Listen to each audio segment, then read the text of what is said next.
त्याला दाखवतो. हे बघा काय आहे.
हॅलो, नमस्कार. मी अनंत देशमुख बोलतो. बहुरूपी सर आहेत का? So, a very good morning to all of you. Yes, sir. I hope my voice is audible to all. Yes, yes, yes. Thank you, sir. Thank you so much. Yeah, when we are online, I think we have to face a few glitches in the technical.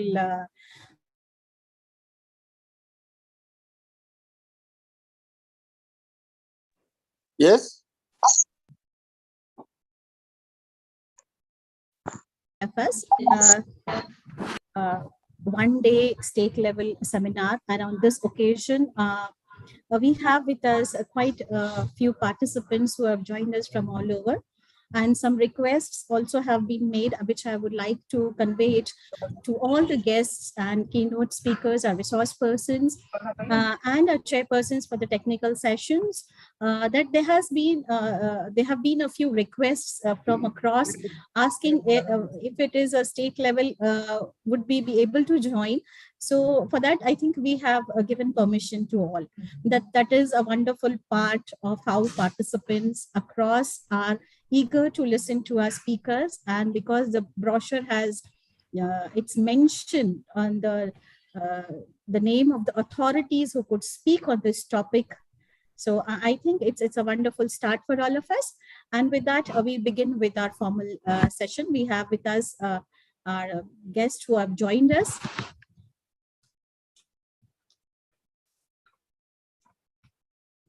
Once again, a very good morning to one and all who have joined us on this August occasion of one-day state-level seminar on Indian economy, monetary policy, and challenges. With the guidance and blessings of our patrons, Honorable Srimati Suman Bara B. Murak, Sri Rajendra G. Murak, today we have with us our Lighthouse of Motivation.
My sincere apologies for that technical glitch here. Please accept our sincere apologies.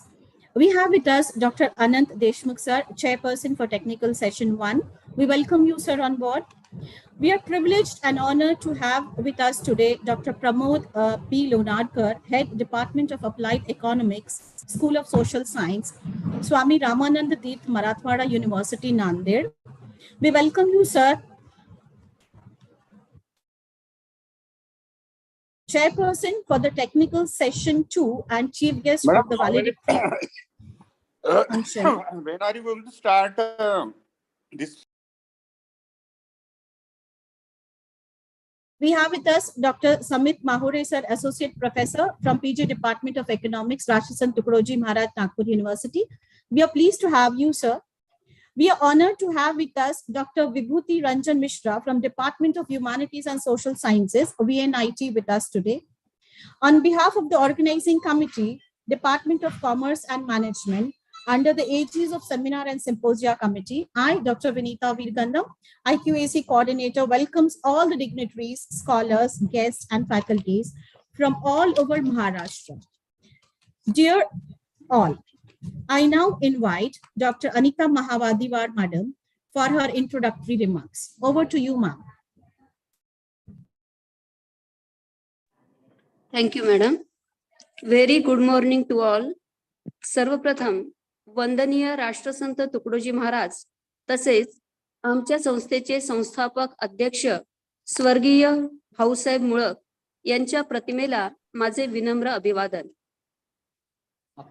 Backward class youth relief कमिटीच्या अध्यक्षा आदरणीय सुमनमालाजी मुळक, सचिव आदरणीय राजेंद्रजी मुळक, तसेच कोषाध्यक्ष यशराजजी मुळक, आजच्या one day state level सेमिनारच्या उद्घाटन कार्यक्रमाला उद्घाटक म्हणून लाभलेले उपस्थित असलेले आदरणीय doctor Kavishwar sir, dean, faculty of commerce and management, RTMNU Nagpur.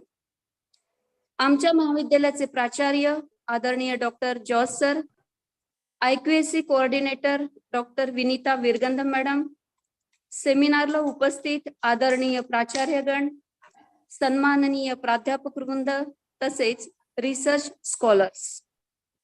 Backward class youth relief committee Bhiwapur महाविद्यालय भिवापूर अंतर्गत department of commerce and management द्वारा Indian economy, monetary policy and challenges या विषयावर 1 डे स्टेट लेवल सेमिनारचे आज दिनांक 4 मे 2023 ला आयोजन करण्यात आले.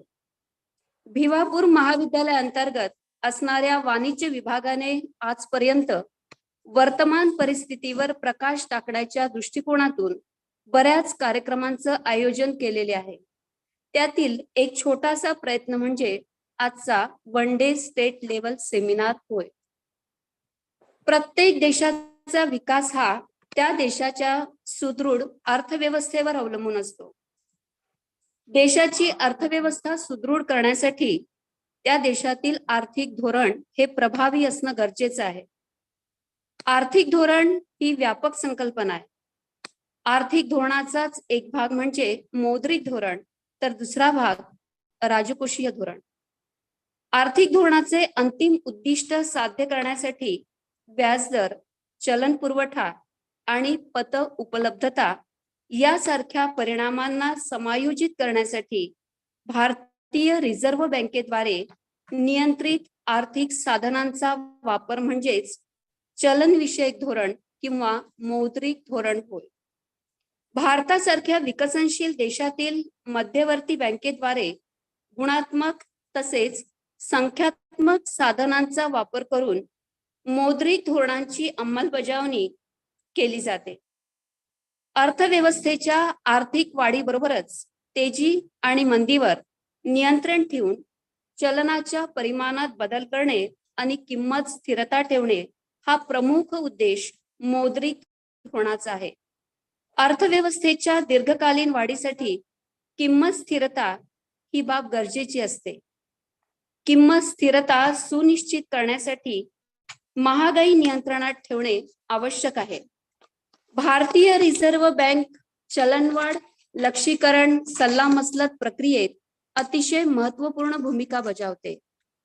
सद्यस्थितीत महागाईचा दर कमी करण्यासाठी भारतीय रिझर्व्ह बँकेने व्याज दरात जी वाढ केलेली आहे त्यामुळे अर्थव्यवस्थेत बचत, गुंतवणूक, वस्तूंची किंमत, व्यापारी बँकांचा कार्यांवर होणारा परिणाम तसेच आमच्यासारख्या उपभोक्त्यांवर होणाऱ्या या ठिकाणी परिणामांचं वास्तव चित्रण समाजातील प्रत्येक घटकांच्या नजरेत या ठिकाणी यावं हाच उद्देश समोर ठेवून यावर विचार मंथन करण्यासाठीच Indian economy, monetary policy and challenges या विषयावर 1 डे स्टेट लेवल सेमिनारचं आयोजन करण्यात आले आहे. या चर्चासत्राच्या माध्यमातून प्राध्यापक डॉक्टर इंदू मुजुमदार मॅडम तसेच प्राध्यापक डॉक्टर प्रमोद लोणारकर सर हे निमंत्रित विषय तज्ञ तांत्रिक सत्राच्या माध्यमातून Indian economy, monetary policy and challenges या विषयावर निश्चितच प्रकाश पाडतील अशी सदिच्छा व्यक्त करून मी इथेच माझ्या प्रास्ताविकाला विराम देऊन पुढील सूत्रसंचालनाला सुरुवात करण्याची विनंती विनीता मॅडम यांना करते. Over to you madam. Thank you so much, Dr. Anita Mahawadiwar, Madam, for those wonderful introductory remarks. I now invite our principal and convener of 1 day state level seminar, Dr. Joby George sir, principal of Bhivapur Mahavidyalaya Bhivapur, to please address the gathering with his welcome note. Over to you, sir. Okay, am I audible, madam? Am I Yes, audible? sir. Yes, sir, you're audible. Yeah, respected dignitaries present on the auspicious occasion of the inaugural function of 1 day state level seminar on Indian economy, Monetary Policy and Challenges, organized by the IQAC chapter of Bivapur Mahavidyalaya.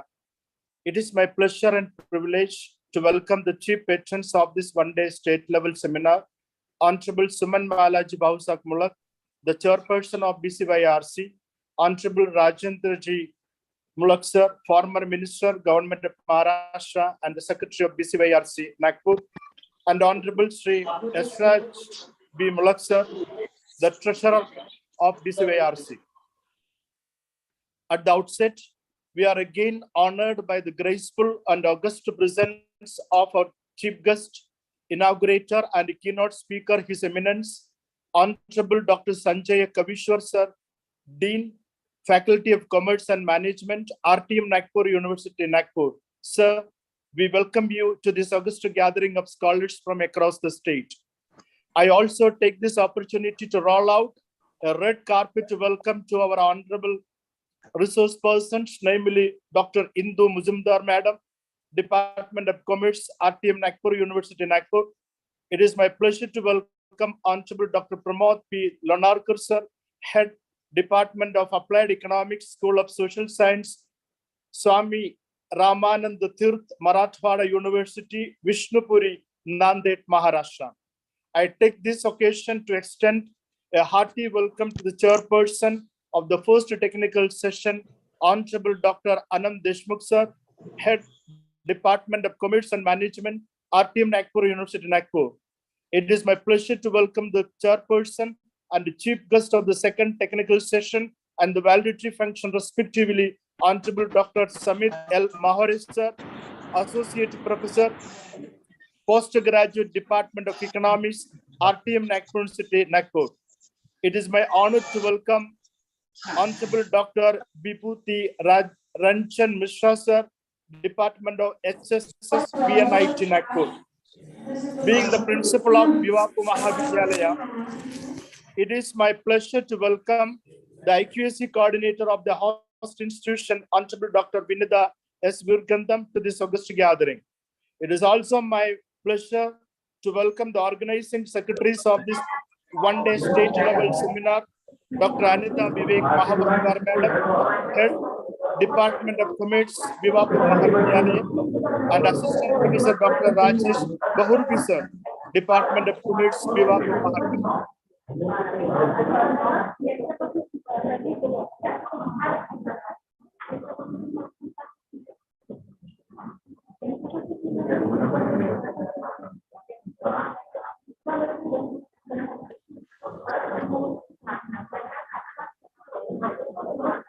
I thank and welcome all the members of the organizing committee, respected principals, delegates, and business college, staff from my college, and also from the associate colleges, dear students, for being a part of this one-day state-level seminar. Finally, I thank my IQAC coordinator, Dr. Vinida S. Virgandam, for coordinating this one-day state-level seminar on Indian economy, monetary policy, and challenges.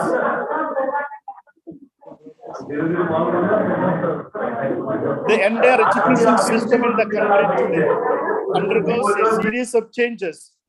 At this stage, it becomes imperative to reassess our stance in preparing a vibrant, a more resourceful youth so as to transform our country a better place to live in. The very necessity to acclimatize our faculties to the changing scenario in the era of global competence is inevitable.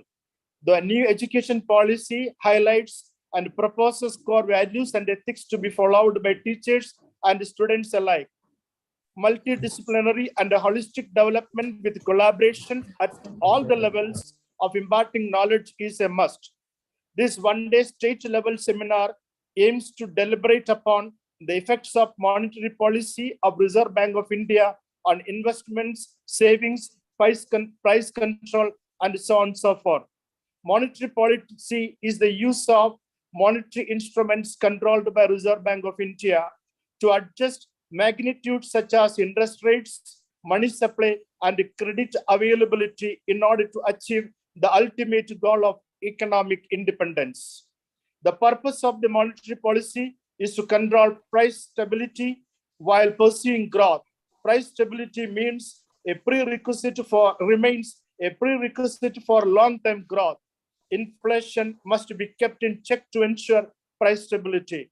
To decrease the rate of inflation, the Reserve Bank of India increases repo rate many times. In fact, the much debated upon one-day state-level seminar on Indian economy, monetary policy, and challenges would open up new vistas for the research scholars. It is so vast a subject that we really need a thorough analysis so as to reach a logistic conclusion. I'm hopeful that with the imminent deliberations of our eminent keynote speaker, Honorable Dr. Sanjay Kavishwar sir, and renowned resource persons, Honorable Dr. Indu Mujumdar madam, Honorable Dr. Pramod P. Lonarkar sir, Honorable Dr. Samit L. Mahore sir, Honorable Dr. Anand Deshmukh sir, and Honorable Dr. Bibhuti Dhanchan Mishra sir would lead to serious academic discussions and would also emanate ripples in the hearts of dear delegates and research scholars. I wish all the best for the grand success of this event. Thank you so much and have a blessed day. Thank you. Thank you, sir. Thank you so much for those wonderful words of motivation for all of us. It keeps us going.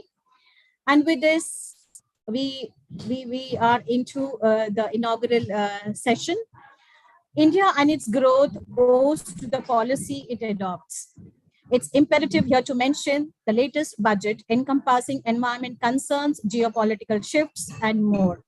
And I now, with the permission of the chair, I would be honored and privileged to introduce our keynote speaker, chief guest of today's inaugural session and inaugurator, Dr. Sanjay Kavishwar sir, who has graced this occasion for one-day state-level seminar on monetary policy, Indian economy, monetary policy and challenges. With the permission of the chair, sir, I would like to read your bio note to all our audience so that we know you better. And with the permission of you, sir, may I proceed?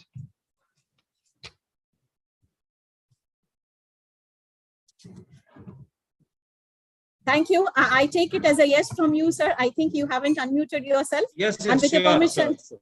Thank you so much.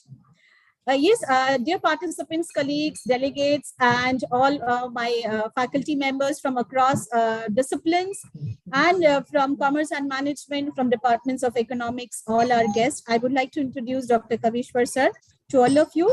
Right now, he is graced the designation of a Dean Faculty of Commerce and Management, and his experience counts more than 28 years, and he has an additional charge as a Finance and Accounts Officer for Rashtra Sant Tukadoji Maharaj, Nagpur University, Nagpur.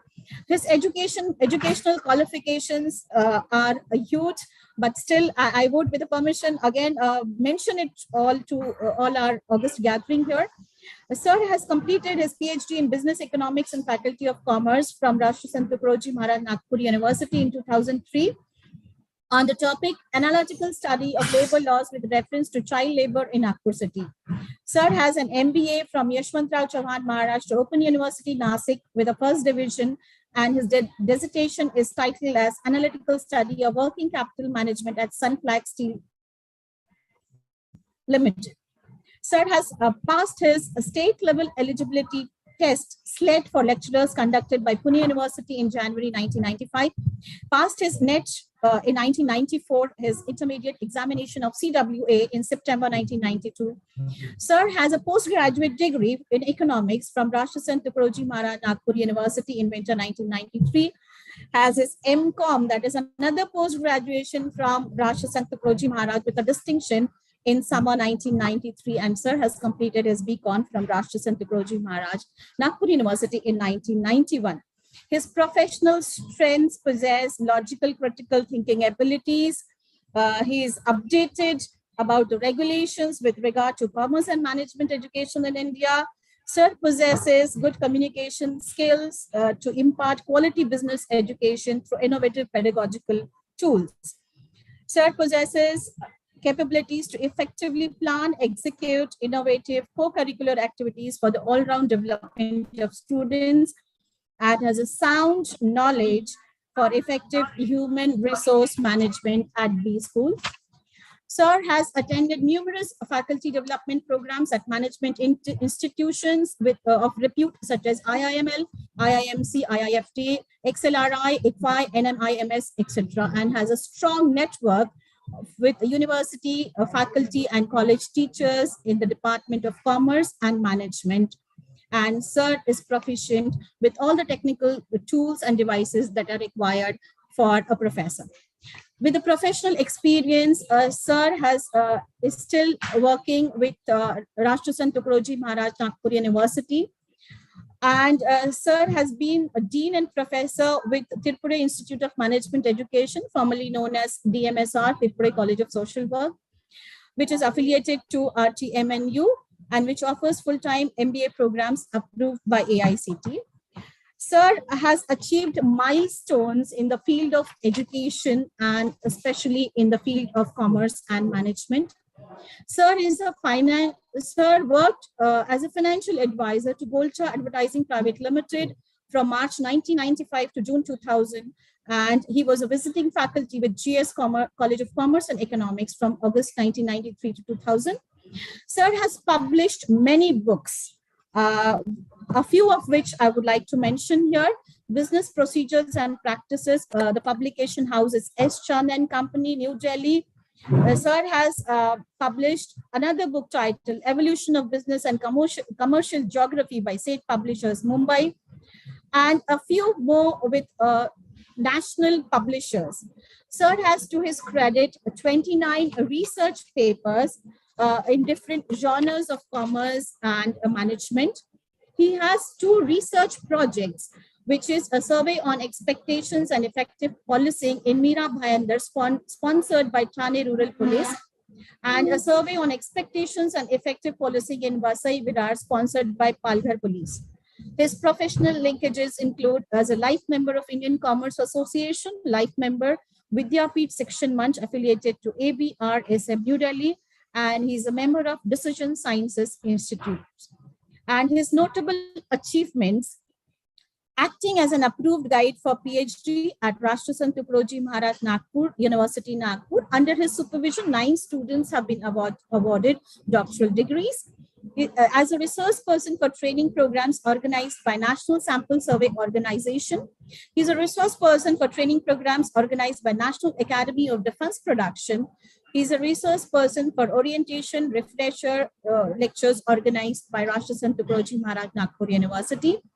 He's a member of Perspective Planning Committee 2019 to 2024 of Rashtrasant Tukaroji Maharaj Nagpur University. He was elected as a chairperson of Board of Studies in Business Administration and Business Management for Rashtrasant Tukaroji Maharaj Nagpur University. He is currently acting as a dean with additional charge, Faculty of Commerce and Management. He's a member of Management Council, member of Academic Council, and he's also on Board of Management of Datta Meghe Institute of Management Studies, Autonomous Institute, Nagpur. Sir has worked on various committees of the university and on various selection committees. And with this huge curriculum vitae of you, sir, we are privileged and honored to have you. So I now request on behalf of the organizing committee under the aegis of Seminar and Symposia Committee of Bhivapur Mahavidyalaya to please inaugurate the session and address the august gathering with your words of wisdom on the topic. Over to you, sir. We welcome you once again on board. Thank you so much. I guess I'm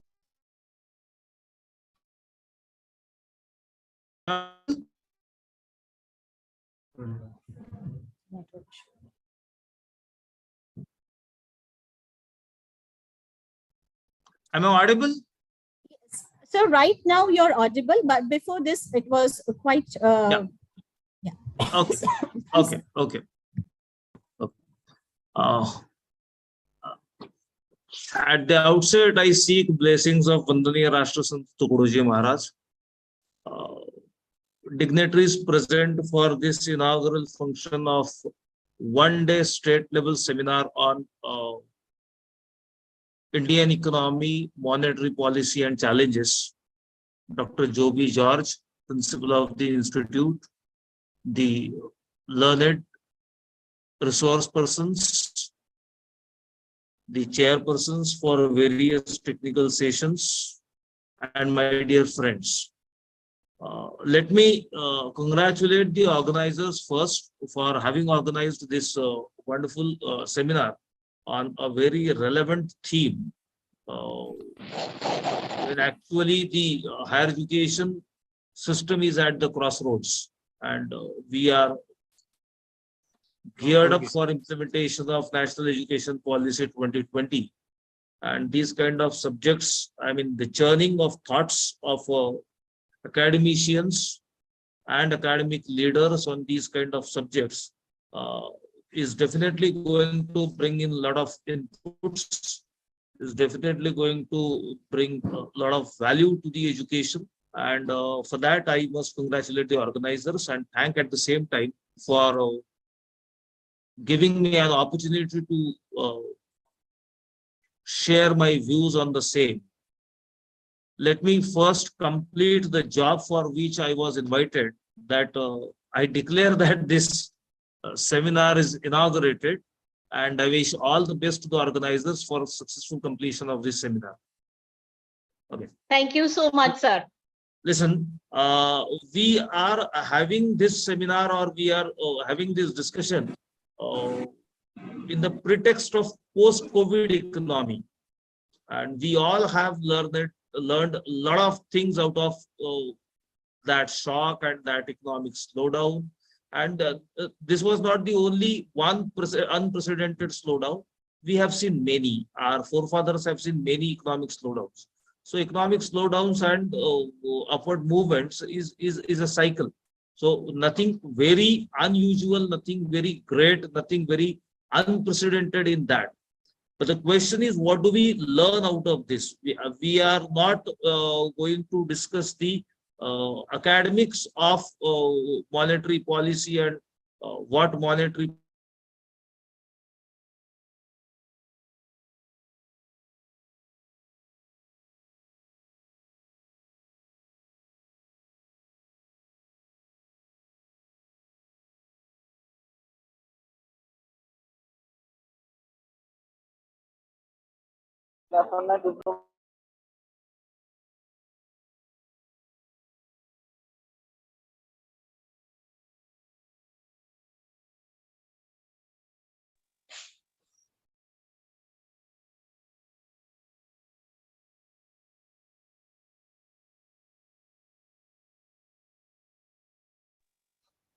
Put the camera.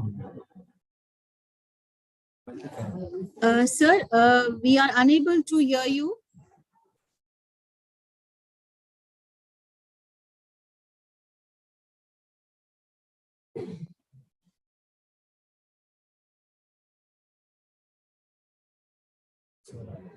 Dr. Kavishwar, sir, if I'm audible to you, we request you to please join us. We are unable to hear you. has been happening.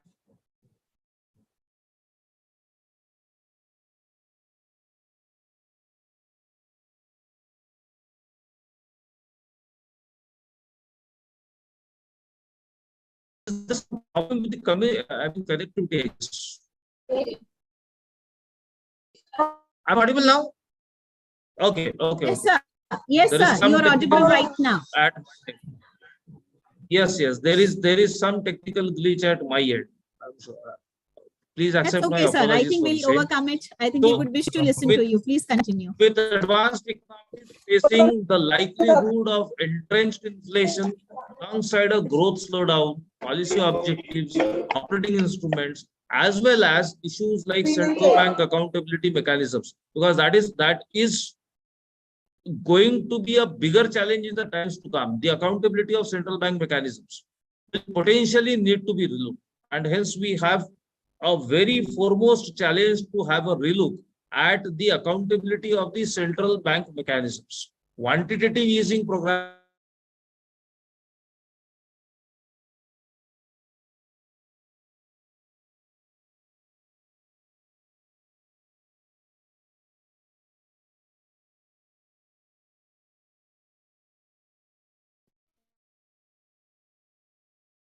They have moved from the initial set of limited asset purchase, moving on to unlimited purchases during the pandemic. Beyond the immediate stabilization impact of large scale asset purchases, the debate about its impact on financial market risk taking could be analyzed. There is a huge scope for analysis in all these during the current year 2022. So what are the changing dynamics as of now? Given the changing dynamics, should the same have been worn down faster or curtailed? Was that possible? Yes, that was possible. Then why didn't we do it? Okay. There could be 100 reasons which could be discussed academically. Also, should there be asymmetry in initiation and unwind of asset purchase program? There is an emergent need to have a relook at the asset purchase program of the government, rather the RBI. Alongside key programs, forward guidance on central bank to market participants.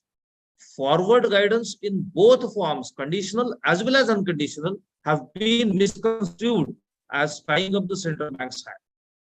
With the markets having positioned based on such guidance, rapid changes in incoming data that could lead to reassessment in policy stance may constrain the ability of central banks to pivot, fearing disruptive market reaction. Perhaps central banks can provide guidance towards their end objective or policy goal rather than specify policy actions. This has been happening over the years, and over the years, the focus has changed.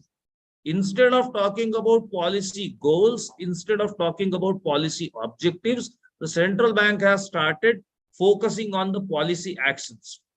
The RBI has traditionally done open market operations to infuse liquidity, with swings in liquidity determining the same. Though open market operations have a direct impact on yield curve, we all know that open market operations have direct impact on yield curve. The stated objectives have been to manage liquidity. India's experiment with the direct QE has been minimal, with the RBI's version of named as Government Securities Acquisition Program. GSAP 1, GSAP 2, and another one is coming. However, as inflation dynamics started to change and economic recovery started, the RTI again curtailed this. The open market operations purchases have always been for sovereign securities. That have always been. We have grown up studying this. At the same time, specific frictions in other markets are managed through operations such as LTROs, that is limited liquidity operations under OMO, only through short-term securities, should be obvious to avoid potential distortion of yield curve signals.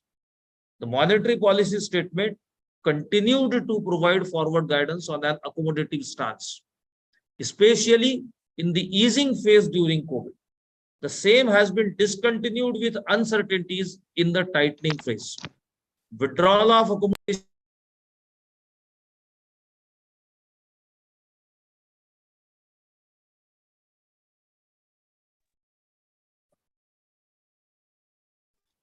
I guess I was muted by the host. The monetary policy statement continued to provide forward guidance on an accommodative stance, especially in the easing phase of during COVID. The same has been discontinued with uncertainties in tightening. Withdrawal of accommodation with the objective of aligning inflation outcome first below the range has been emphasized now. Now it has been the RBI's central mandate, supported by amendments incorporating the MPC target, that is marginal propensity to consume, provide a broader framework for market operations. A detailed assessment of the rational guidance guiding policy actions is amply understood through post-policy briefings in the minutes. Okay. The another challenge that is posed is liquidity. An area that deserves more focus and debate is liquidity. Liquidity management operations are required to ensure the operating target is aligned to MPC's policy rate. Large deviations should be limited specific exigencies and ideally normalized quickly. That is the biggest challenge. This is important as other credit risk assets priced over the risk-free rate, taking cues from the overnight operating rate. I mean, there are a lot of things that can be discussed, and I'm sure that I should not take a lot of time of the audience at this point of time. I just wanted to convey certain observations, what RBI has been doing in last 2 to 3 years. That's what I have noted as my address. Rest academic discussion will follow in the technical sessions with the learned resource persons. With this, I would like to put an end to my words. Thank you so much. For having me invited to this August program, and gave me an opportunity to share my views before this learned audience. Thank you so much. Wish you all the best. God bless you. Thank you, sir. Thank you so much for those wonderful insights on Indian economy and the pre and the past and the upcoming future that you have thrown light on all these issues. We thank you once again. Thank you so much. It's always, and it has been said that something should begin and something should end. So every ending promotes and propagates a new beginning. So with that, I request Dr. Anita Mahawadiwar ma'am for a formal vote of thanks of this inaugural session. Over to you, ma'am. Thank you, madam. One day state level सेमिनारच्या आजच्या या उद्घाटन कार्यक्रमाचे उद्घाटक म्हणून लाभलेले आदरणीय doctor Kavishwar sir यांनी उद्घाटक म्हणून आम्हाला स्वीकृती दिली. तसेच आजच्या या उद्घाटन कार्यक्रमाला उपस्थित राहिले, मार्गदर्शन केलं सरांनी, त्याबद्दल मी महाविद्यालयाच्या वतीने कविश्वर सरांचा आभार मानते. आमच्या महाविद्यालयाचे प्राचार्य तसेच आमचे मार्गदर्शक डॉक्टर जॉर्ज सर यांनी सुद्धा वेळात वेळ काढून आमच्या या चर्चासत्राच्या उद्घाटन कार्यक्रमाला उपस्थिती दर्शविली, त्याबद्दल मी कॉमर्स विभागाच्या वतीने सरांची आभारी आहे. IQAC coordinator doctor Vinita Virgandham madam सेमिनारला उपस्थित राहिल्या. मॅडमनी संचालन सुद्धा या ठिकाणी केलं सुरुवातीला उद्घाटनाचं, त्याबद्दल मी मॅडमची आभारी आहे. तसेच ex dean commerce and management RTMNU Nagpur doctor Anand Deshmukh sir हे सुद्धा उद्घाटन कार्यक्रमाला उपस्थित आहेत, त्याबद्दल सुद्धा या ठिकाणी मनपूर्वक आभारी आहे. याशिवाय सेमिनारच्या या उद्घाटन कार्यक्रमाला उपस्थित आदरणीय प्राचार्यगण, सन्माननीय प्राध्यापक वृंद तसेच रिसर्च स्कॉलर्स यांनी सुद्धा या सेमिनारच्या उद्घाटन कार्यक्रमाला आपली उपस्थिती दर्शविली, त्याबद्दल मी त्यांची आभारी आहे. तसेच या सेमिनारला ज्यांनी प्रत्यक्ष आणि अप्रत्यक्ष या ठिकाणी मदत केली या उद्घाटन कार्यक्रमाला, आमचं तांत्रिक विभागाने सुद्धा त्यांची सुद्धा मी या कॉमर्स विभागाच्या वतीने आभारी आहे. तेव्हा आजचा हा उद्घाटन जो कार्यक्रम आहे सेमिनारचा, वन डे स्टेट लेवल सेमिनारचा, तो इथे संपला असं मी या ठिकाणी जाहीर करते. यानंतर आपण आपल्या पुढील टेक्निकल सेशनला या ठिकाणी वळूया. आजच्या या जॉर्ज सर,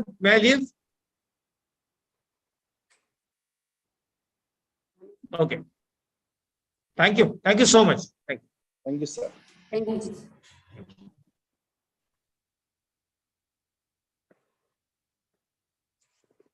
आजच्या या वन डे स्टेट लेवल सेमिनारच्या पहिली तांत्रिक सत्राचे अध्यक्ष प्राध्यापक doctor Anand Deshmukh sir, head faculty of management and commerce RTMNU Nagpur, तसेच विषय तज्ञ म्हणून लाभलेल्या doctor Indu Mujumdar madam, faculty of commerce and management RTMNU Nagpur हे उपस्थित आहेत. आजच्या या सेमिनारच्या तांत्रिक सत्राचे अध्यक्ष म्हणजे ex dean doctor Anand Deshmukh sir, professor and head department of business management and commerce, x dean Faculty of Commerce and Management, ex-Vice President, All India Commerce Association. यासोबतच सरांचा अध्यापनाचा अनुभव सुद्धा या ठिकाणी फार मोठा आहे असं आपल्याला या सरांच्या कार्यावरून या ठिकाणी दिसत आहे. तेव्हा या पहिल्या तांत्रिक सत्रातील ज्या आमच्या विषय तज्ञ रिसोर्स पर्सन या ठिकाणी आहेत त्या म्हणजे इंदू मुजुमदार मॅडम. इंदू मुजुमदार मॅडमचं जर आपण कार्यविस्तार जर बघितला तर मॅडमच्या जर्नल पब्लिकेशन्स या ठिकाणी जवळपास 4 या ठिकाणी आहे. रिसर्च पेपर पब्लिकेशन नॅशनल आणि इंटरनॅशनल कॉन्फरन्स मध्ये मॅडमचे 13 आहेत. 4 बुक्स या ठिकाणी पब्लिश झालेले आहेत. याशिवाय विशेष सांगायचं म्हणजे मॅडमचे अवॉर्ड सुद्धा या ठिकाणी फार मोठ्या प्रमाणात आहेत.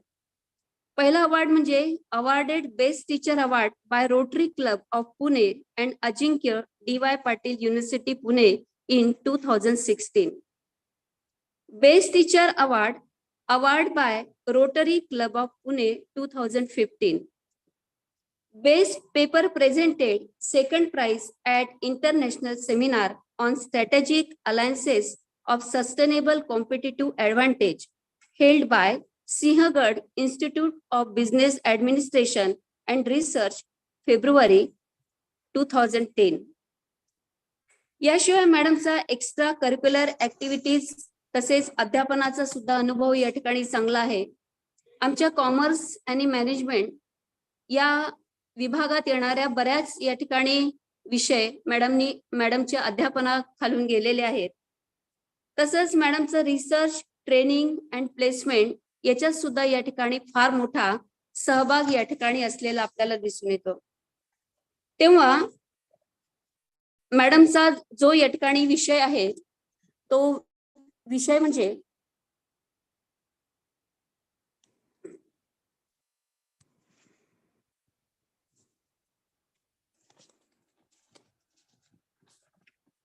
मॅडमचा जो विषय आहे challenges for monetary policy from global financial conditions with reference to Indian economy.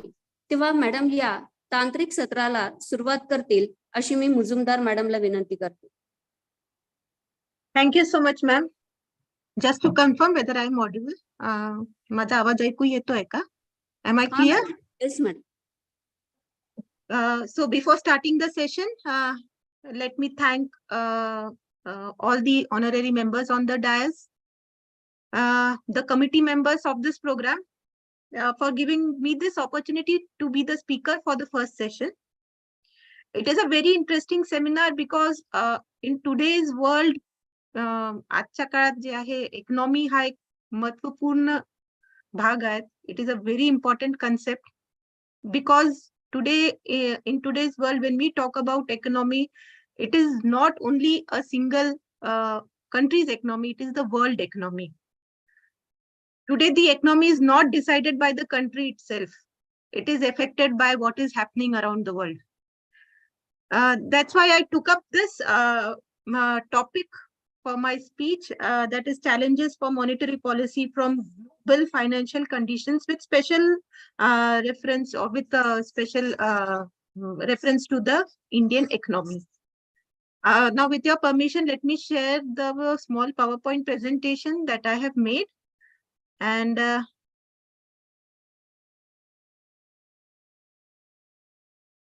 I request the host to please grant me screen sharing. Madam मला ते स्क्रीन शेअरिंग करण्याची परवानगी. Yes, ma'am. Yes, ma'am. Yes, ma'am.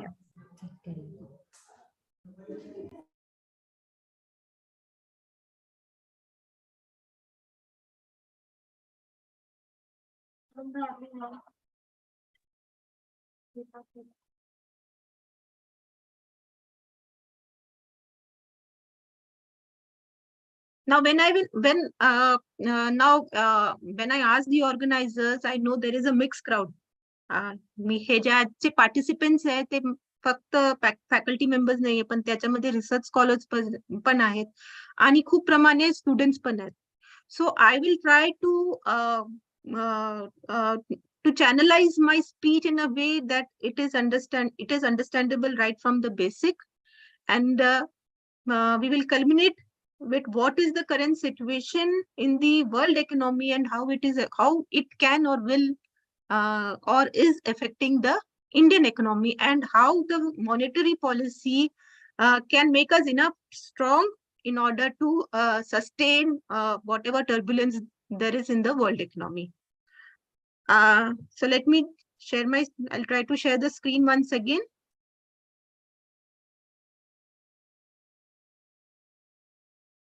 Now, is it visible to all? Yes, ma'am. Yes, ma'am. Yes, ma'am. Okay. So welcome to this first keynote speech of the seminar. It is really a very big honor for me to be the first speaker of this seminar. So the topic on which I will be speaking is on challenges for monetary policy from global financial condition with respect to Indian economy. So let us see first what is a monetary policy. When we are talking about monetary policy is a policy which is formulated by a central bank or apex bank in India, which is the Reserve Bank of India, and it relates to the monetary matters of the country. Basically, this policy involves measures taken to regulate the supply of money, availability, and cost of credit in the economy. So at what cost loans can be available, credit can be available to organization, industries, and individuals. So this is a policy that helps in regulation of the cost of credit. Now, apart from this, the policy also oversees distribution of credit among the users, as well as the borrowing and lending rates of the interest. Now, in a developing country like India, the monetary policy is very significant in the promotion of economic growth. Why? Because it leads to regulation of industrialization. It leads to regulation of liquidity in the economy. The various instruments of monetary policy includes variations in bank rates, other interest rates, selective credit controls, and supply of currency variations in reserve requirements and open market operations. Now, why monetary policy is important? Now, with a population of more than 1.2 billion, India is one of the world's largest democracy. We all know that.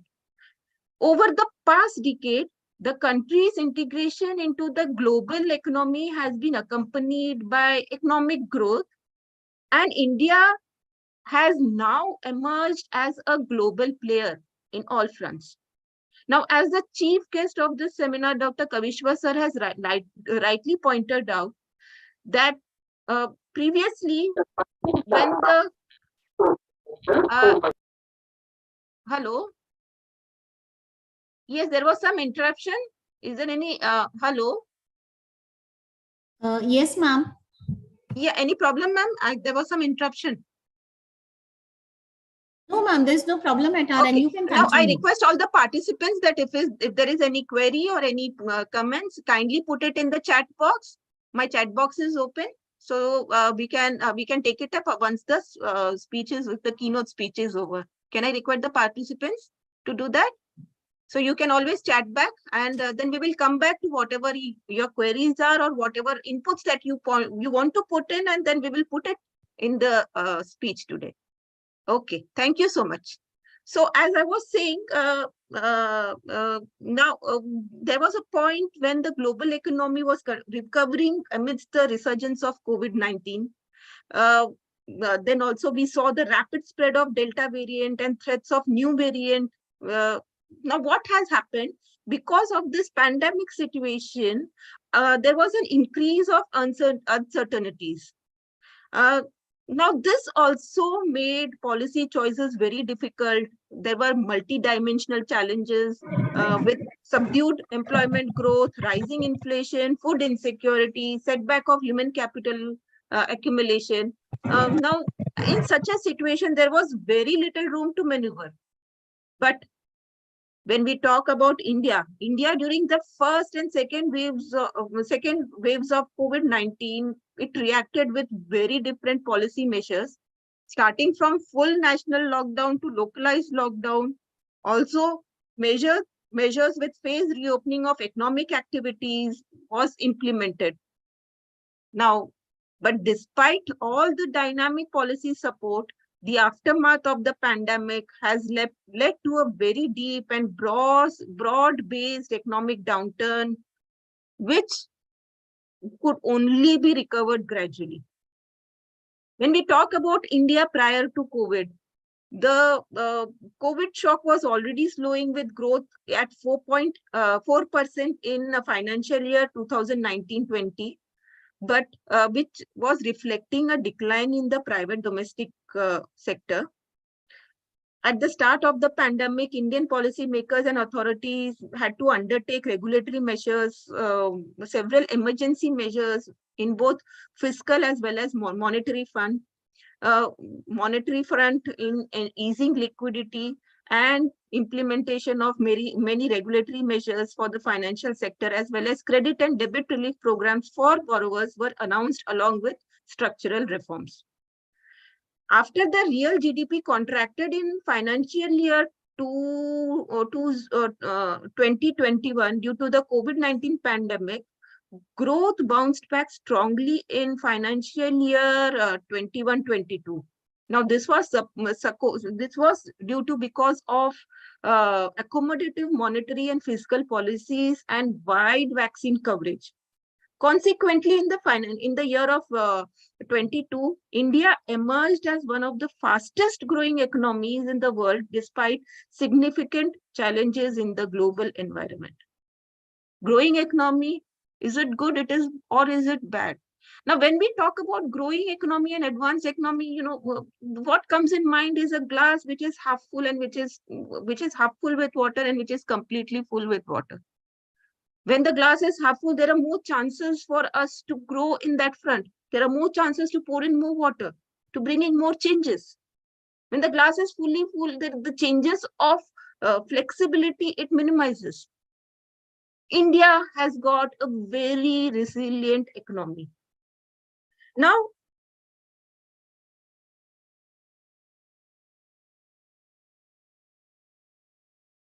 so what are the various monetary policy tools that is applied by the monetary policies that have an impact on the economy through money supply?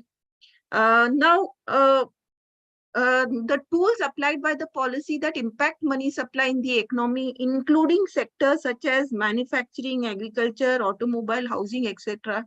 Now, these can be broadly classified into quantitative and qualitative tools. When we talk about quantitative tools, we have got the reserve ratios. The banks are required to keep aside a certain percentage of cash reserves or RBI approved assets in two types of reserves, that is cash reserve ratio, that is we call it as CRR, and the statutory liquidity ratio, that is the SLR. Now, in CRR, banks are required to set aside a portion of cash with the RBI. Now, it cannot be lent to anyone, nor it can earn any interest rate.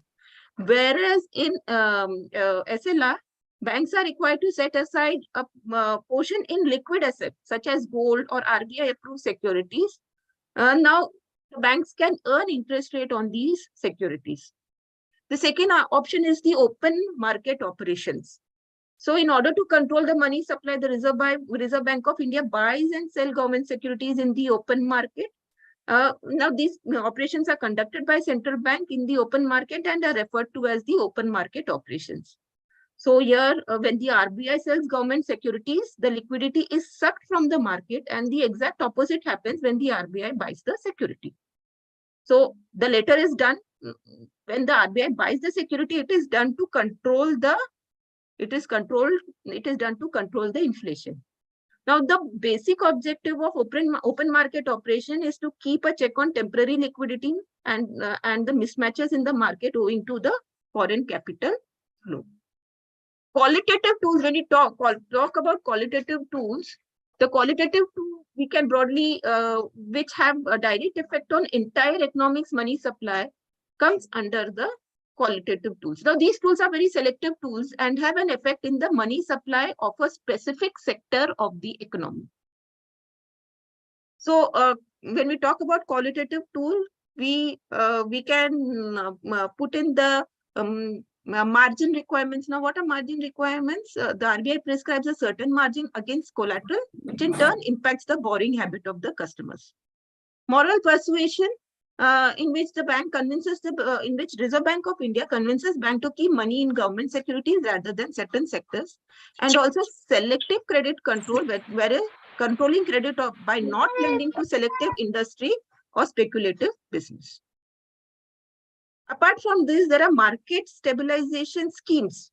Now, market stabilization schemes are normally policy rates. So here we have got the bank rate, the liquidity adjustment facility, repo rate, reverse repo rate, and the marginal standing facility, which is also termed as the MSF. Now, MSF rate is the penal rate at which the central bank lends money to bank over the rate available under the repo policy. Banks availing to MSF rates can use maximum of 1% of SLR securities. So normally when we calculate the MSF rate, it is repo rate plus 1%. Now that is what we are talking about, the monetary policy. Let us talk about, now whenever policies are there, we need to know the basics of the economy. Let us talk about the Indian economy. Now, India has a mixed economy. Half of India's workers rely on agriculture, and half of India's workers rely on agriculture. The signature of a traditional and has a signature. Now, this is a very traditional economy. Indian economy is also called as a traditional economy. 1/3 of its workers are employed by a service industry, which contributes 2/3 of the Indian economic output. The productivity of this sector is made possible by India's shift towards a market economy. Now, since 1990s, India has deregulated several industries. It has gone into privatization, and it has privatized many state-owned enterprises and opened doors to foreign direct investment. So when we talk about Indian economy, we know it is a mixed economy.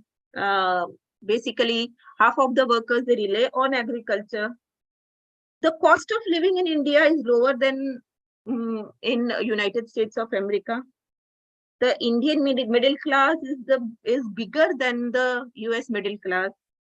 It is a very attractive country for outsourcing, such as call centers. It has got a huge population, which is educated, which is skilled, English-speaking population. And there is one more fact, Bollywood, it contributes millions to India's GDP. Yeah, we are prone to entertainment.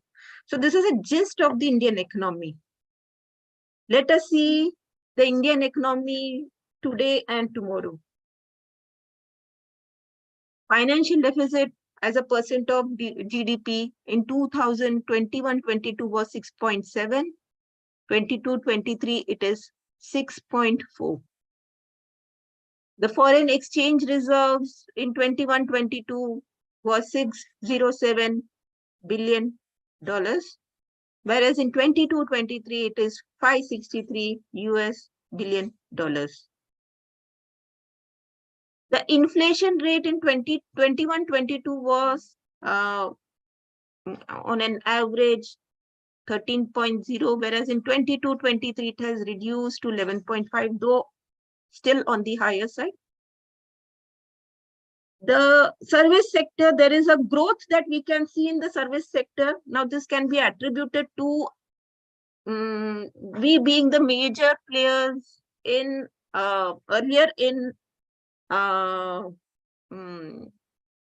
IT skill sets, and today, along with IT skill set, medical services, pharmaceutical services.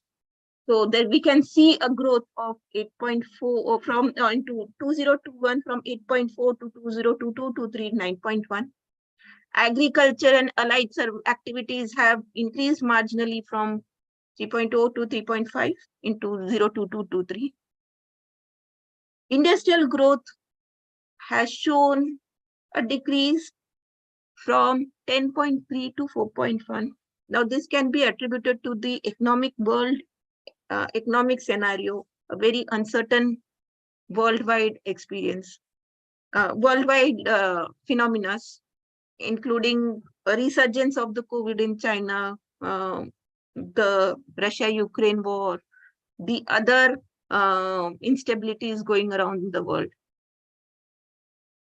GDP growth in 21-22 was 8.7, in 22-23 is 7.0, in 23-24 it is estimated to be between 6 to 6.8.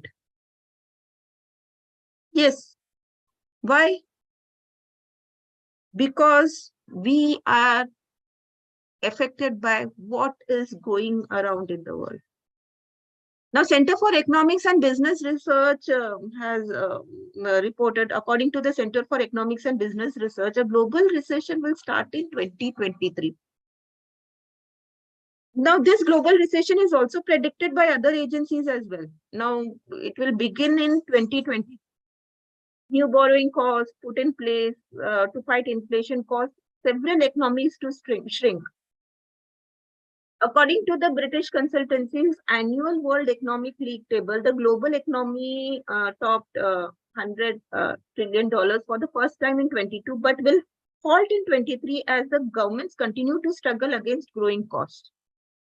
The continued drag of humanitarian crisis in the Russian-Ukraine war, the resurfacing of COVID-19 outbreak in China, the other global humanitarian crisis, the climatic irregularities. Now, all this will play a considerable role in the slowdown of the major economies around the world. How will it impact the Indian economy? The same report also predicts that the Indian economy will reach $10 trillion by 2035. That is just 10 years from now. And will rank third globally by 2032. Since the US is one of the greatest superpowers, a mild or deeper recession in US will eventually have a worldwide repercussions. The crisis ultimately will grow and spread into a global economic shock, manifesting itself into a number of European bank failures, drops in several stock indices, and significant falls in the value of the Indian market. We are even today we are dependent on a majority of as well as exports for foreign currencies.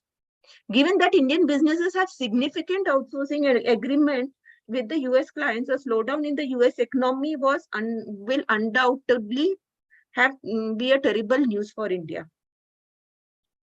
Over the years, India's exports to US have grown. However, India is still impacted and managed to survive the severe financial crisis that we saw in September 2008. Now, why? Because it was shielded from the negative effects of the global recession by a number of factors. The basic being how resilient we are, our modus operandi of savings, our dependency on agriculture. So all these had experienced mass employment, which had impacted other nations around the world.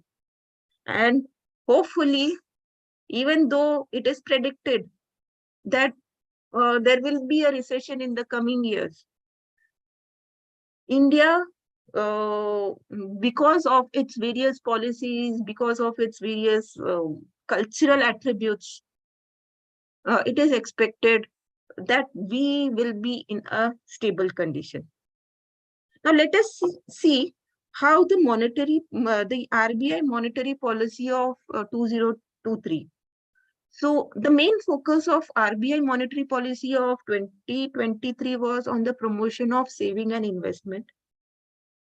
Now, since the monetary policy, it controls the rate of interest and inflation within the country, it can impact the savings and investment of the people. So a higher rate of interest translate to a greater chance of investment and savings, thereby maintaining a healthy cash flow within the country. Secondly, is the controlling of the imports and exports. So by helping the industry secure a loan at a reduced rate of interest, monetary policy, it helps in export-oriented units to substitute imports and increase exports. So there is a huge chances for growth of startups and indigenous productions. And now this in turn will help to improve the conditions of the balance of payment. Managing business cycles. Now the two main stages of business cycle is boom and depression. The monetary policy is the greatest tool using which the boom and the depression of a business cycle can be controlled by managing the credits to control the supply of the money. Inflation in the market can also be controlled by reducing the supply of money. On the other hand, when the money supply increases, the demand in the economy will also increase will also witness a rise. Remember, India is a huge market. Regulation of aggregate demand. Monetary policy can also control the demand in an economy. It can be used by the monetary authorities to maintain a balance between demand and supply of goods and services. So when a credit is expanded and the rate of interest is reduced, it allows more people to secure loans for the purchase of goods and services. This lead to the rise in the demand. On the other hand, when the authorities wish to reduce the demand, they can reduce credit and raise the interest rate. Generation of employment. As the monetary policy can reduce interest rates, small and medium enterprises, we know it as SMEs, can easily secure a loan for business expansion. Helping in development of infrastructure, allocating more credit for priority segment, managing and developing the banking sector. Now, these are some of the focus of the RBI monetary policy of 2023. So on 8th February 2023, the Reserve Bank of India has increased the repo rate by 25 basic points. The current repo rate is at that time was 6.50, while the reverse repo rate was somewhere around 3.35. Now it has increased to 6.75. The standing deposit facility is now 6.25, and this is the sixth hike in repo rate since May 22, leading to a total increase of 50 basis points. Now, as per the economic survey of 22-23, India will witness a GDP growth of 6%, from 6% to 6.8%. A baseline GDP growth of 6.5% in financial year of 24 is predicted. Economy is expected to grow at 7%, with an 8% growth in the now in the previous financial year it was 8%. Now it will come to 7%.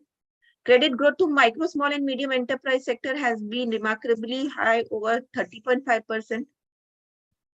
Capital expenditure of the central government, which increased by 63.4% in the first 8 months of financial year of 23, was another growth driver of the Indian economy in the current year. RBI projects headline inflation of 6.8% in financial year 23, which is outside its target rate.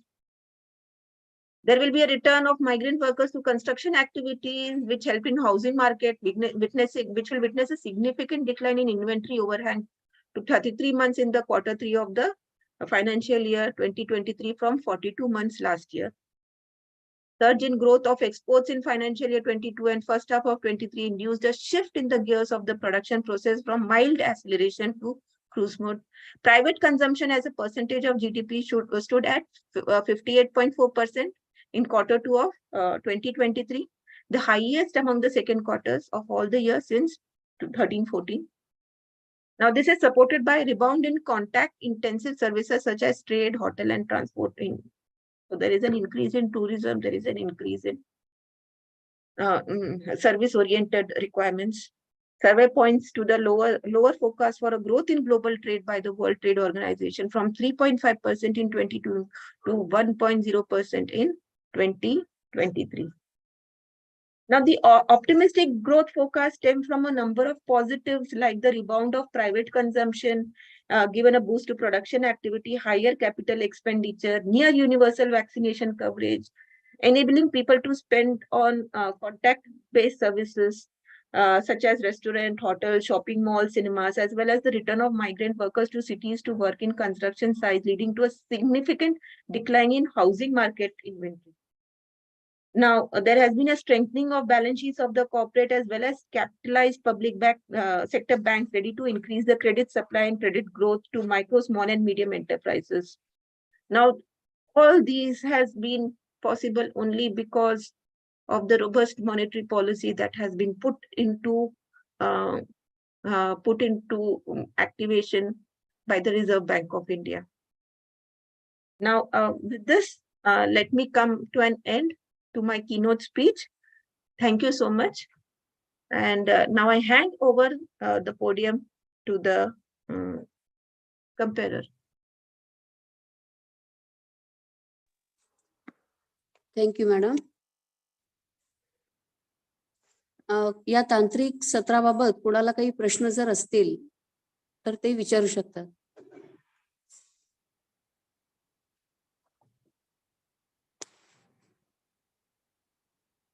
कोणाला काही प्रश्न विचारायचे आहेत?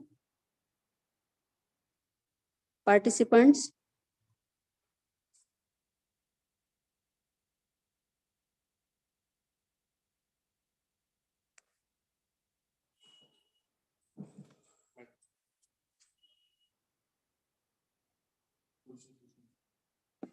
हा madam, प्रश्न नाही आहेत आता सध्या, काही क्वेश्चन दिसत नाही आहे.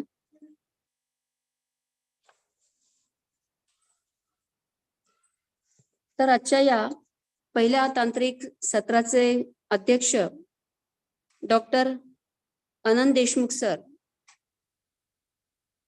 आजच्या या तांत्रिक सत्राबाबत 2 शब्द या ठिकाणी व्यक्त करतील अशी मी त्यांना विनंती करते.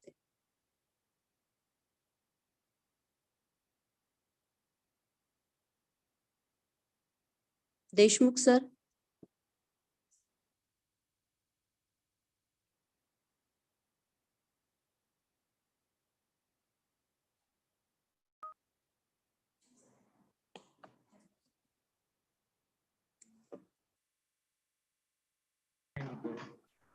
देशमुख सर.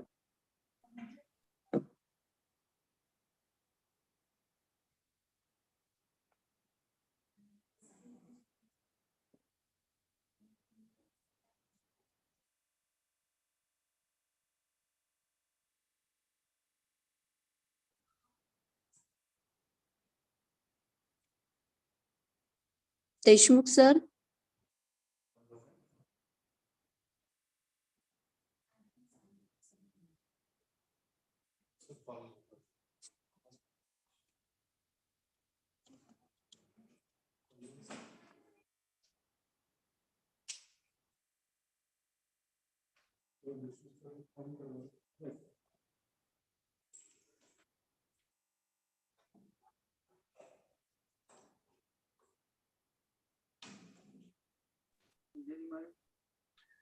तिथं 10 वाजले ते स्वयंपाक होता पण जेवले केंद्र गेले केंद्रावर माझे कर्म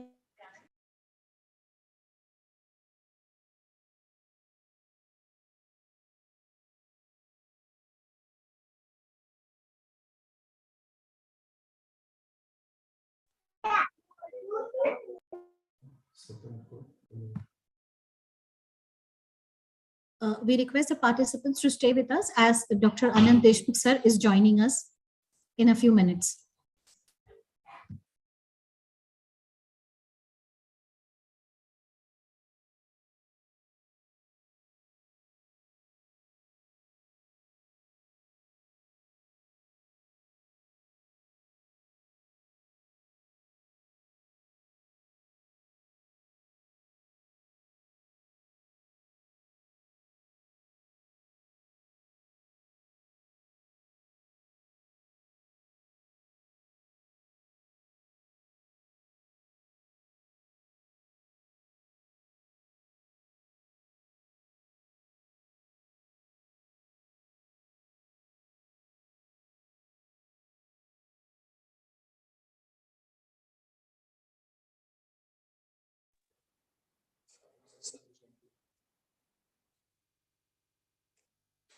good afternoon to all.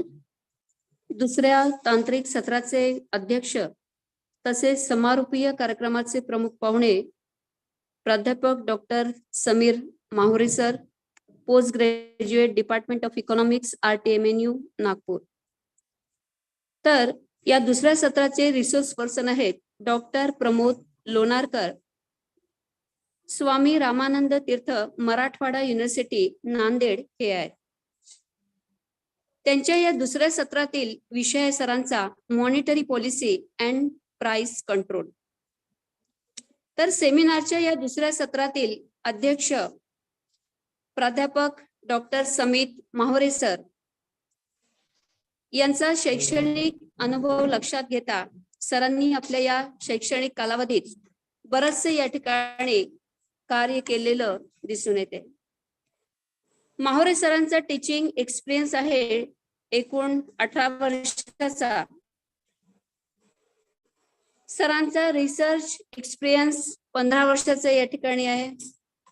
Research project सरांनी 3 रिसर्च प्रोजेक्ट या ठिकाणी केलेले आहेत. पहिला आणि सध्या चालू असलेला research minor research project RTMNU Nagpur इथला measurement of regional disparities in human development in Maharashtra with special reference to Vidarbha सरांचा प्रोजेक्ट सद्यस्थितीत सुरू आहे. सरांच्या रिसर्च ऍक्टिव्हिटीचा जर आपण विचार केला तर 4 स्टुडंट सरांचे PhD अवॉर्ड्स आहेत. सरांचं एक बुक पब्लिश झालेलं आहे. एडिटेड इन बुक्स 6 या ठिकाणी आहेत. 24 chapters in books and 54 paper सरांचे पब्लिश झालेले आहेत. यासोबतच research paper presented and seminar attended सुद्धा या ठिकाणी सरांचे बरेच आहेत.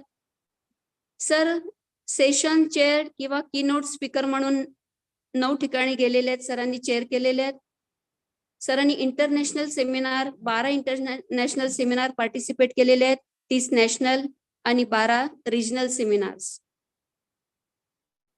सरांचा पेपर प्रेझेंटेड आणि पब्लिश 6 इंटरनॅशनल या ठिकाणी कॉन्फरन्स सेमिनार्स मध्ये पब्लिश आहेत. 36 पेपर्स नॅशनल सेमिनार मध्ये पब्लिश आहेत आणि 18 रिजनल सेमिनार मध्ये पब्लिश आहेत.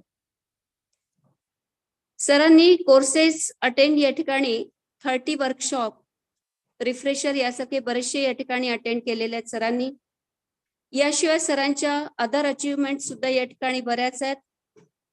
6 बेस्ट पेपर अवॉर्ड या ठिकाणी सरांना मिळालेले आहेत. याशिवाय सरांचे डिलिव्हर्ड या ठिकाणी more than 50 guest lectures on national regional and local लेवलवर या ठिकाणी आहेत. असा सरांचा बराचसा या ठिकाणी शैक्षणिक कार्याचा या ठिकाणी व्याप आपल्याला दिसून येतो. तर आजच्या या दुसऱ्या तांत्रिक सत्राचे जे आपले रिसोर्स पर्सन आहेत ते म्हणजे डॉक्टर प्रमोद लोणारकर सर. सरांचा आजचा विषय आहे monetary policy and price control.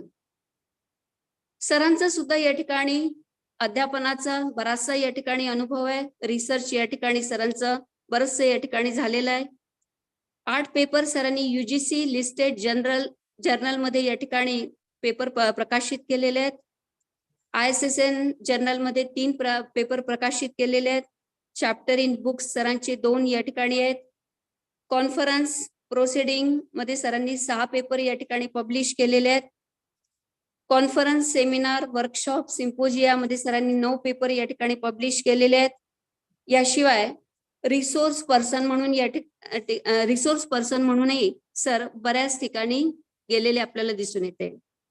विशेष म्हणजे सरांनी जे लेक्चर सर देतात तर त्यामध्ये रिसोर्स पर्सन म्हणून या ठिकाणी जाण्यात सरांचा फार कार्याचा महत्वाचा वाटा आहे. In 7 days, ICSSR sponsored national level training course on research methodology in social sciences 2017 at Department of Economics, Gondwana University, Gadchiroli. इथे सुद्धा या ठिकाणी सरांनी आपलं गेस्ट लेक्चर या ठिकाणी दिलेलं आहे. तसंच सरांचा टीचिंग ऍडमिनिस्ट्रेटिव्ह या ठिकाणी एक्सपिरियन्स हा सुद्धा या ठिकाणी फार मोठा आहे. तर या संपूर्ण या ठिकाणी कार्याचा हा विस्तार पाहता सरांचा शैक्षणिक अनुभव या ठिकाणी बराच मोठा असलेला आपल्याला दिसून येतो. तेव्हा मी लोणारकर सरांना अशी विनंती करते की त्यांनी monetary policy and price control या आपल्या विषयाला सुरुवात करावी, अशी मी त्यांना पुन्हा एकदा विनंती करते. Thank you, madam. Before starting my presentation, I wanted to express my sincere thanks to the president of Bhivapur College, president of the Backward Class Youth Relief Committees, Bhivapur College, Suman Mala Mulik, the secretary, Shri Rajendra Mulik. I also wanted to express my sincere thanks to Principal Dr. Jacob George, organizing committee members, Mahavadikar Madam, Bahurupi Sir, and all other committee members who have taken a lot of efforts to organize this one-day state level seminar. So I'm going to start my presentation. I'm going to share my screen. Actually, my topic assigned to me is Indian economy, monetary policy, and challenges. My presentation, I made this presentation in such a way to avoid the overlap, because I was aware that there is a first keynote speaker, experienced keynote speaker, and she will be covering a lot of things related to monetary policy and the challenges related to Indian economy.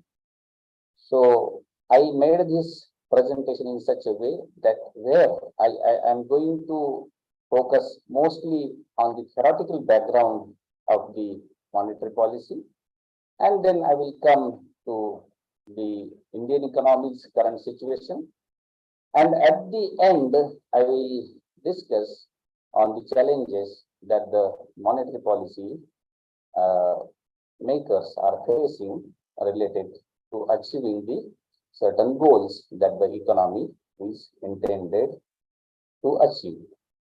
So I'm going to begin. The monetary policy is one tool or a policy measure that every economy can use it for achieving certain goals. It is one of the tools out of the several tools available. So let us understand what are the macroeconomic objectives of every country or every economy. The macroeconomic objectives of any country comprises how you measure goals or objectives. The first one is to bring the internal balance. What is meant by internal balance? Internal balance is nothing but bringing the full employment situation, or we can say getting down the unemployment rate to the manageable level. And the internal balance also includes achieving the inflation rate at that level that can be manageable for the country. So internal balance is nothing but achieving full employment and managing the inflation rate. The second macroeconomic objective of country is the external balance. The external balance is nothing but bringing the equilibrium in the balance of payment. The external sector related activities we record in the balance of payment, and there should be a balance in the external movement of every economic transaction. So here, external balance is nothing but the trade related, capital flow related activities that are taken by the country with the rest of the world. So the second macroeconomic objective is the external balance, and that we see to bring it in equilibrium in the form of equilibrating the balance of payment. The third major macroeconomic objective is to bring the reasonable rate of growth. Every country is intended to achieve certain growth rate. Like in India, we always wish to achieve 2-digit growth rate. We wanted to move ahead with a 10 or more than that % of growth rate. So that is called the 2-digit growth rate. So the achieving a reasonable growth of rate is the third macroeconomic objective of a country. Then not only achieving the reasonable growth of rate, the income that the country earns should be distributed equitably. Means equitable distribution of income is the fourth macroeconomic objective of a country. And the fifth one is while doing all these economic progress, there should not be harm to environment. So the environment should be adequately protected while doing the economic activities is the fifth major macroeconomic objective. So to achieve these macroeconomic objectives, just a minute.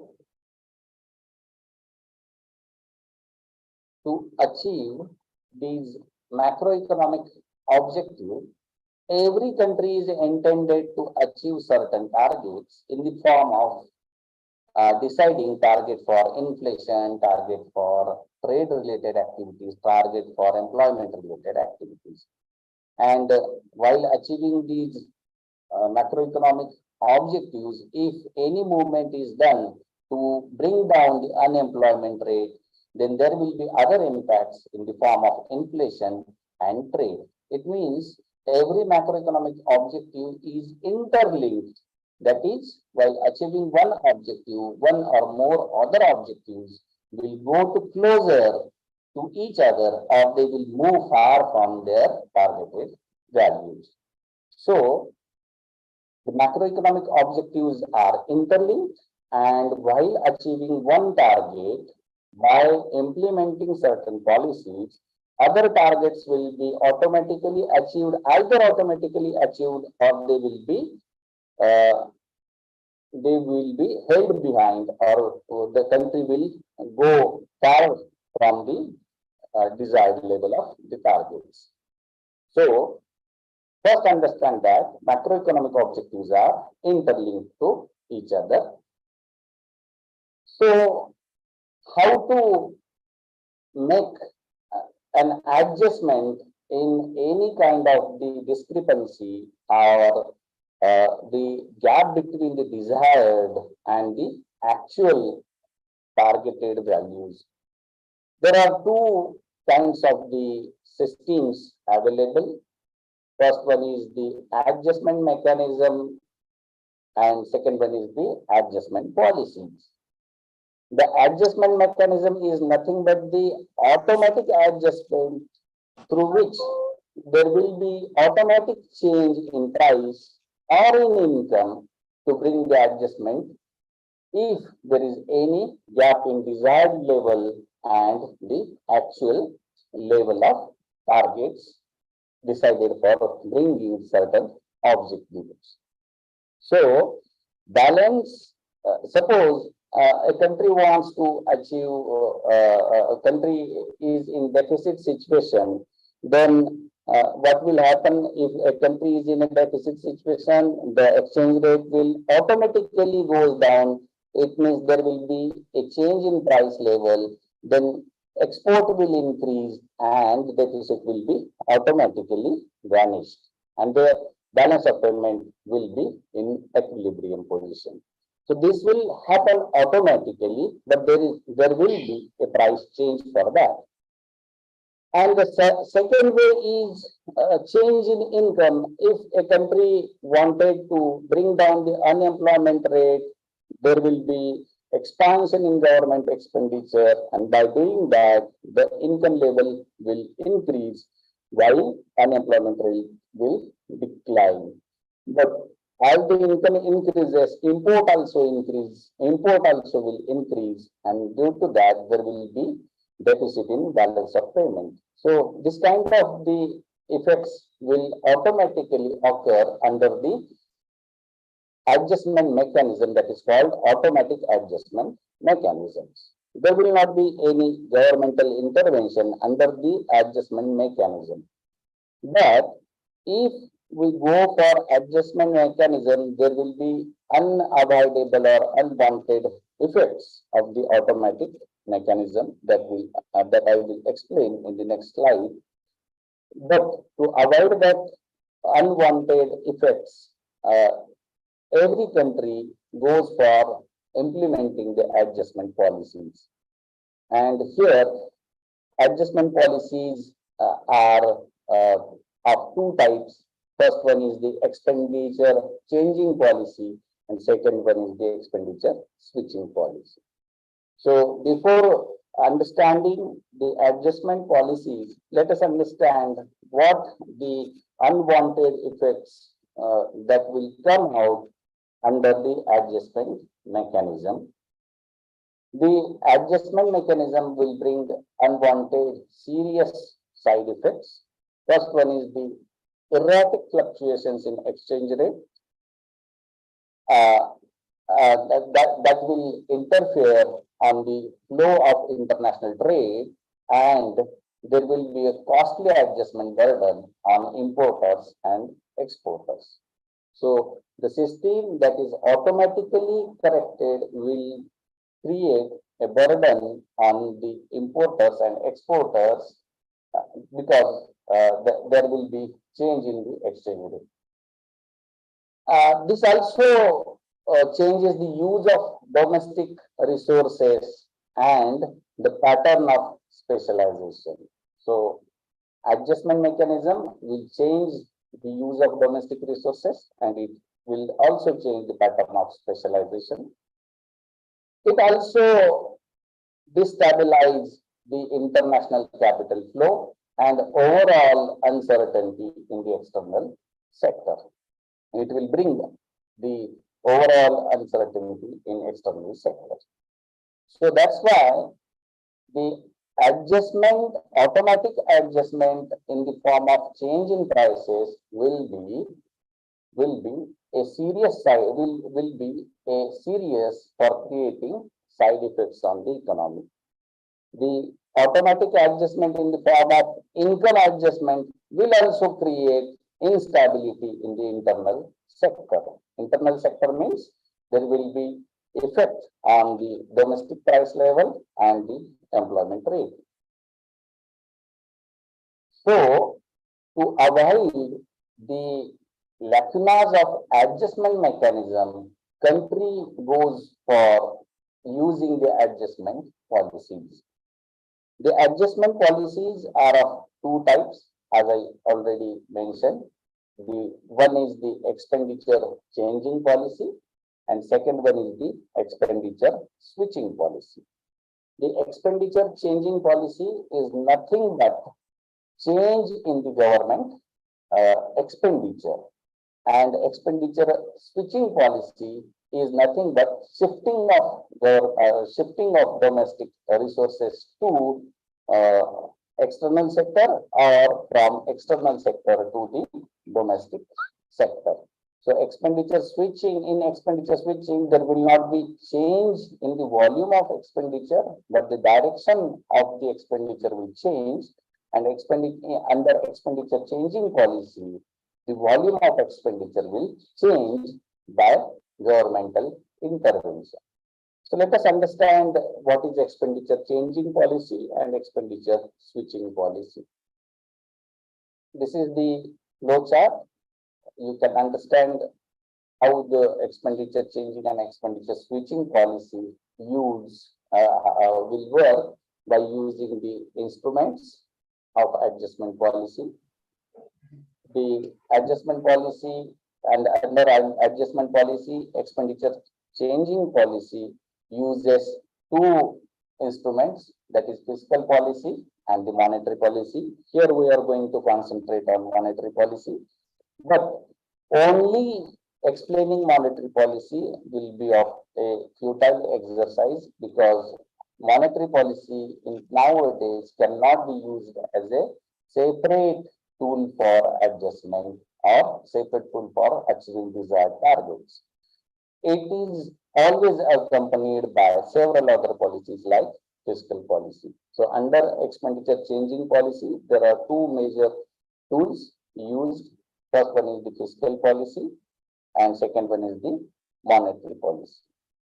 And under expenditure switching policies, there will be a change in exchange rate in the form of devaluation or revaluation, or under expenditure switching policy, there will be a direct control measures in the form of tariff, quota, and other instruments.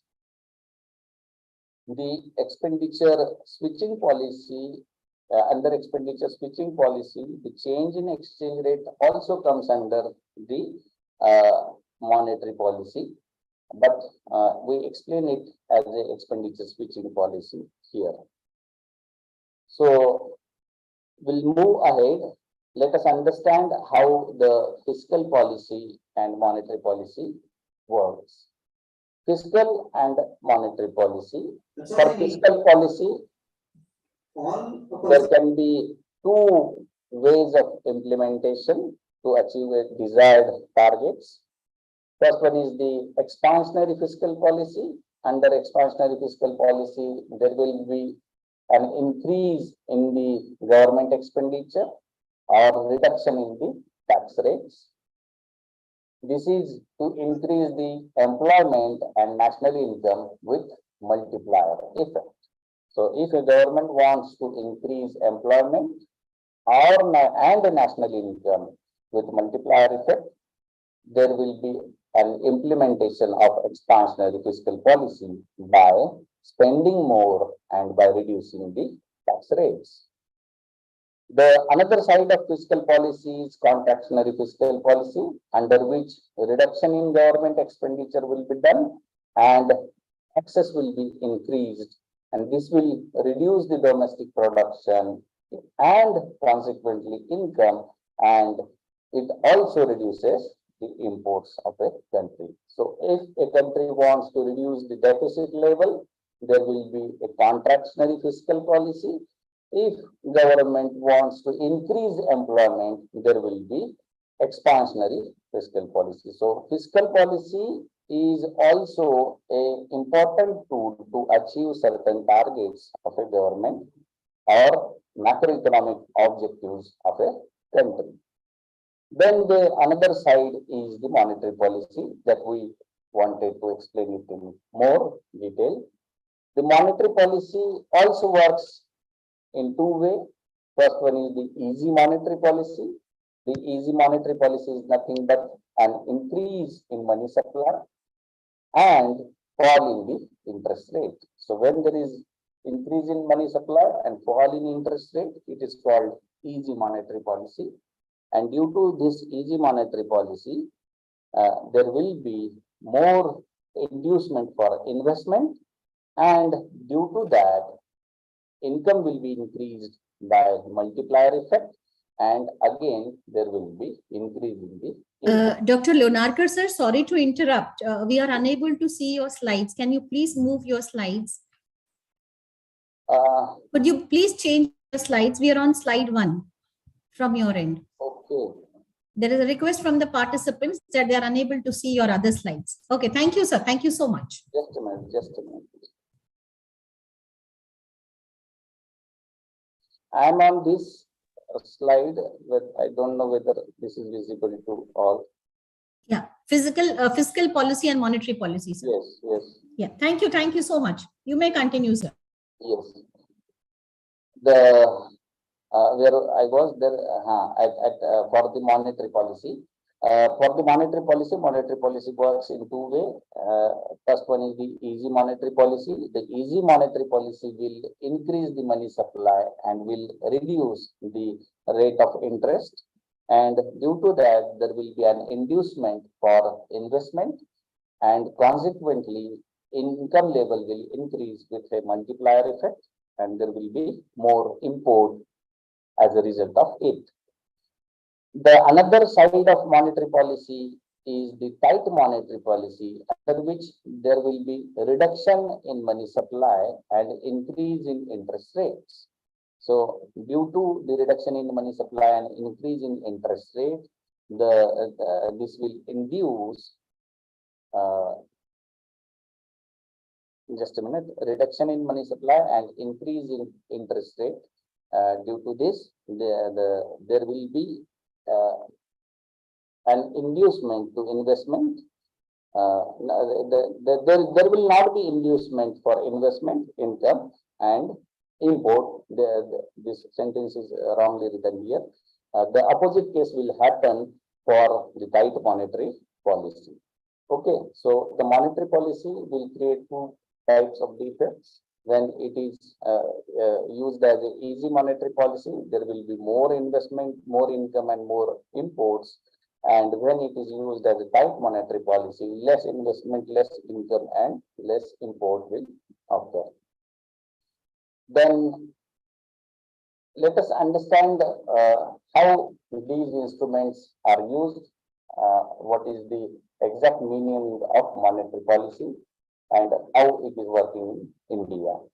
The monetary policy is the macroeconomic policy of government, specially implemented by the central bank, that involves management of money supply and interest rate, and so it is called as a demand side economic policy. In India, under the Reserve Bank of India Act 1934 and its amendment done in 2016, RBI is entrusted with the responsibility of conducting monetary policy in India with the primary objective of maintaining price stability. So let us understand our expenditure changing policy. Monetary policy is one of the tools, and the monetary policy is used by the government through the central bank of the country. And the primary objective of the monetary policy is to maintain the price stability while keeping in mind the objective of the growth. So to achieve the certain target of growth, price stability will be maintained by implementing the monetary policy. For price stability, inflation targets are determined, and in India, under Section 45ZA, the central government, in consultation with the RBI, determines the inflation targets in terms of consumer price index once in 5 years. So the target to maintain the CPI, consumer price index, is decided by the central bank for every 5-year period. Let us see. Is this slide visible? Targeted inflation rate in India. Audience, anybody please reply. Targeted inflation rate in India. Is it visible? Madam? Okay. sir. Oh, sir. Fiscal policy and monetary policy is visible, sir. No, targeted inflation rate in India. This is the title of this slide.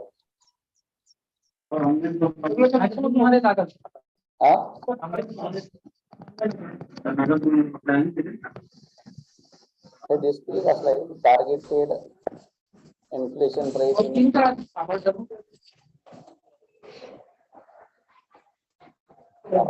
कोणी reply देईल मला? Targeted inflation rate in India he slide दिसतीये का? हो sir हो. Yes. The situation of inflation rate in India is targeted by the government as under. In the official Gazette of India, it is mentioned that 4% consumer price index inflation is a targeted level for the period from August 5, 2016 to March 31st, 2021, with the upper tolerance limit of 6% and the lower tolerance limit of. And on 31st March 2021, the central government retained this inflation target, and the tolerance based for tolerance band for the next 5-year period from April 1st, 2021 to 31st March 2026. It means the rate of inflation is permissible to move from 2% to 6% margins, as it is mentioned in the Gazette. And since 2016 to 2026,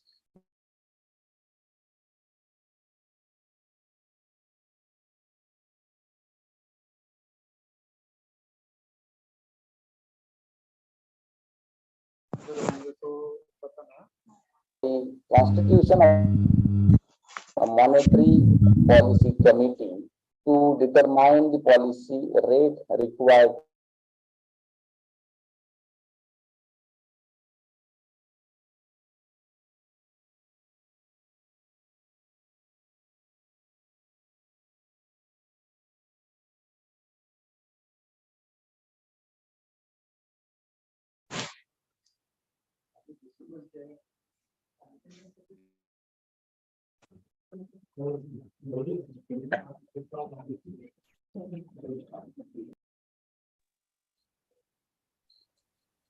Lonarkar sir, Lonarkar sir, तुमचा आवाज येत नाहीये sir.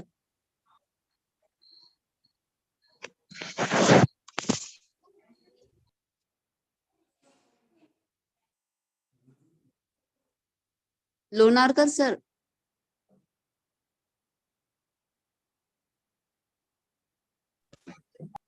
Sir तुमचा आवाज येत नाहीये sir.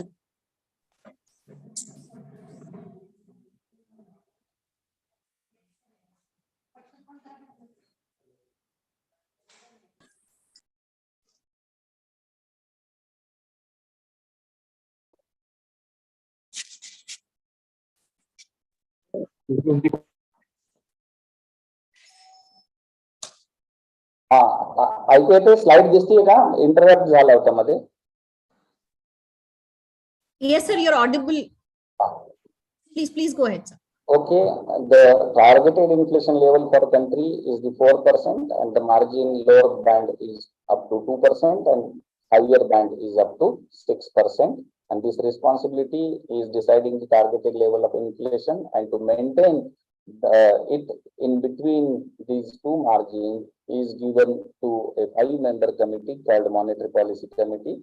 The governor and deputy governor are the ex officio members of this committee, and there are other 3 members that are from the prime institutes of the country. One is from IGIDR Mumbai, one is from IIT Ahmedabad, and one is from ICRISAT from Delhi. So these are the committee members. Then let us understand what are the monetary policy instruments under the RBI jurisdiction. These are the monetary policy instruments used. Most of you might be aware of these instruments. That is repo rate, under which the standing deposit facility and marginal standing facility (MSF) rates are determined. These 2 rates are determined under the liquidity adjustment facility, and repo rate is the second monetary policy instrument. There is a LAF corridor, then main liquidity management tool, fine tuning operations, reverse repo rate, bank rate, cash reserve ratio (CRR), statutory liquidity ratio, and most useful is the open market operations.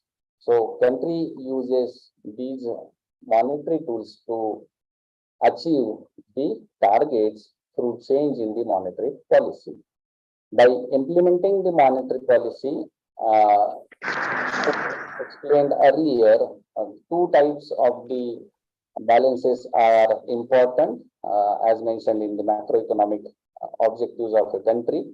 First one is maintaining the internal balance, and second one is maintaining the external balance.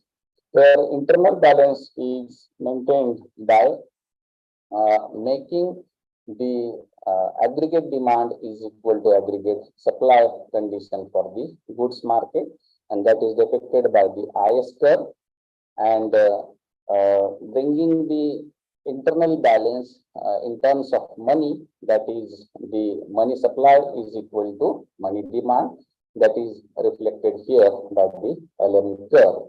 And IS and LM curve reflects the internal balance situation.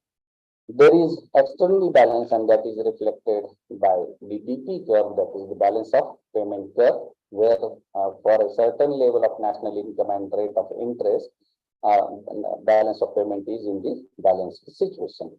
In this diagram, suppose a country is at the 1,000 level of national income, where there is no full employment situation, and to achieve the full employment situation, suppose country wants to reach at the level of national income 1,500. For that, a country uses expansionary fiscal policy, and the IS curve shifts to the right hand side as indicated in this diagram with a red color curve. So IS curve will shift, and not only the IS curve shifting is important for implementing, for achieving the full employment level. For that, country also have to use the monetary policy. Under monetary policy, money supply should be curtailed or reduced. So government will use tight monetary policy, and the LM curve will shift to this direction. So it means by making a simultaneous use of monetary and fiscal policy, the full employment target at this E point will be achieved. Here I wanted to show in this diagram that by using expansionary fiscal policy, there is a more expansion in the government expenditure, but the contraction in the money supply is less in comparison with the government expenditure. So here, less use of monetary policy is made and more use of fiscal policy is made. So I wanted to point out that monetary policy is not the only tool, it is one of the tools that should be accompanied with several other measures like fiscal policy. So sometimes monetary policy will be more effective, and sometimes fiscal policy will be more effective to achieve certain targets like full employment rate, inflation, bringing inflation rate at the reasonable level, increasing the economic growth rate, and etc. So the effectiveness of monetary policy is depends on several factors. Here I mentioned three important factors. The effectiveness of monetary policy depends on the exchange rate regime. If there is a fixed exchange rate regime, then the effectiveness of monetary policy will be different than that of the flexible exchange rate regime. The situation of capital mobility also a one determinant for effective implementation of monetary policy. Situation of capital mobility means if capital is elastic for mobility, and if capital is perfectly elastic for mobility, or if a capital is not mobile. In all these three situations, the effectiveness of monetary policy will be different. So these are the factors that are affecting on the monetary policy. Not only this, the effectiveness of monetary policy also influenced by the elasticity situation of IS curve. It also depends on the situation of LM curve's own elasticity and the elasticity of the BP curve, that is the balance of payment curve. So monetary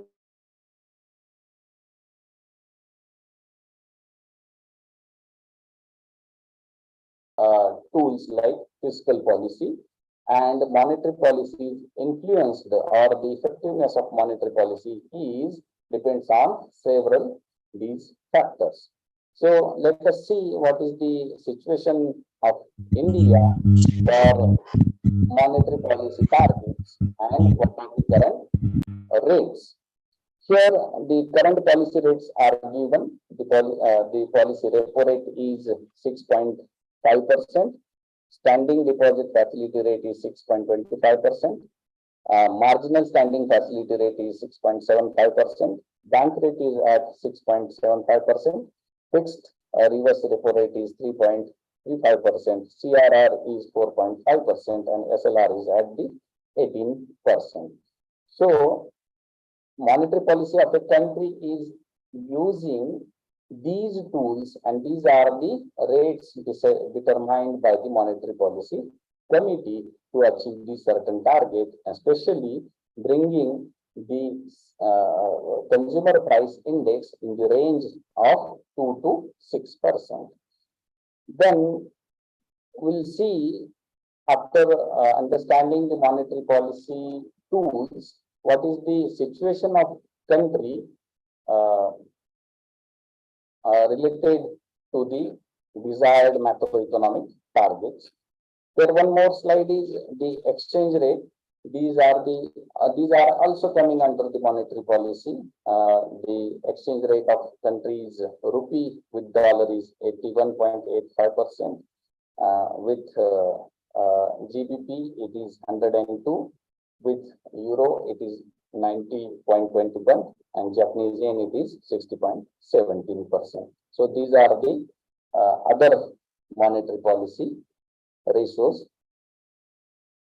And see the current situation of country is our GDP right now is 6.9%.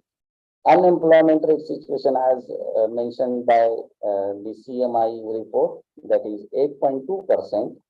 The consumer price index is 5.7%, and trade deficit of country now is 4.4% of GDP.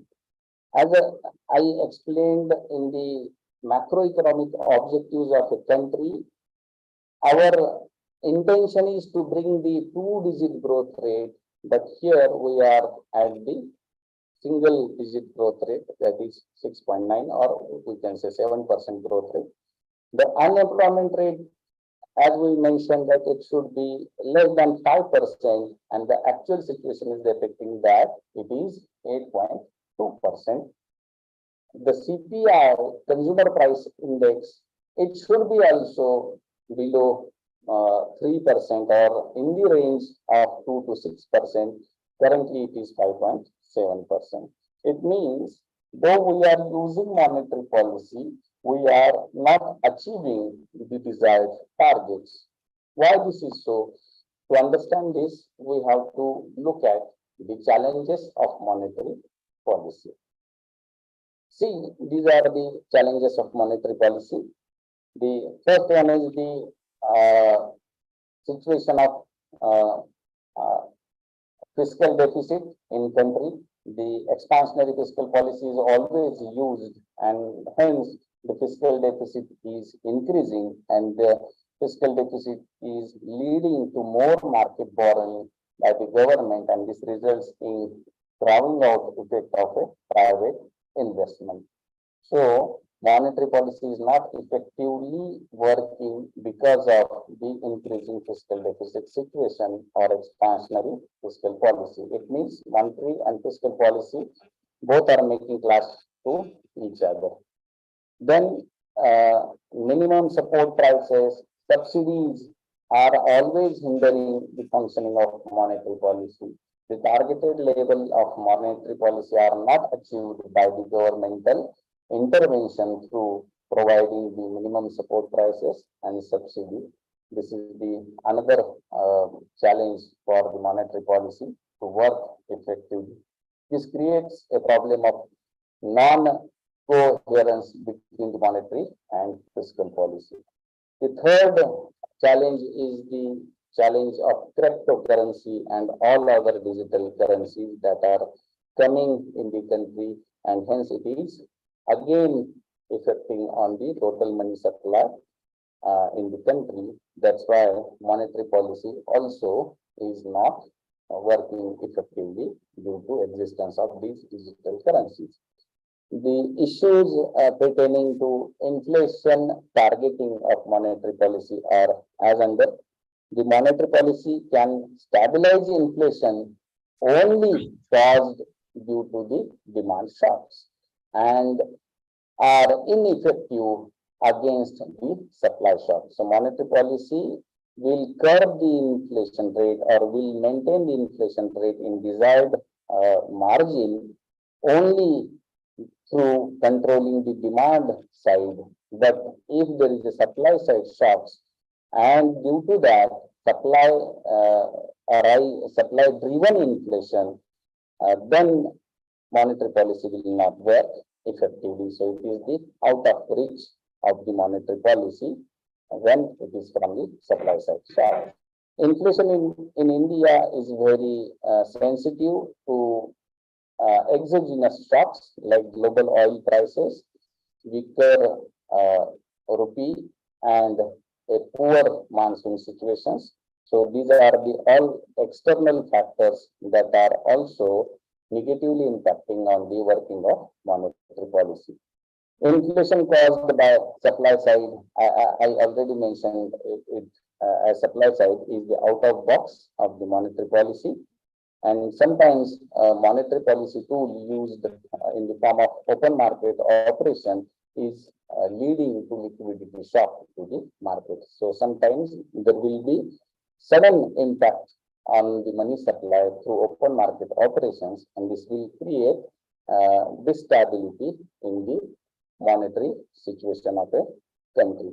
So these are the major challenges I just wanted to point out in front of you, and I'm going to stop here. So if you have any question, you can ask related. This is quite a little theoretical, and at the end only I wanted to focus on these ratios. Our targets are these, and we are not going to achieve these targets because monetary policy not alone sufficient to achieve these targets. There should be a proper coexistence of monetary and fiscal policy and control of other external factors. Then only monetary policy will work properly. Okay, so thank you. If you have any question, kindly ask.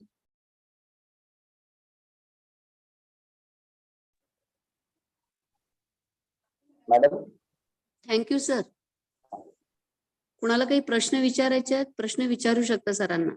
Participants,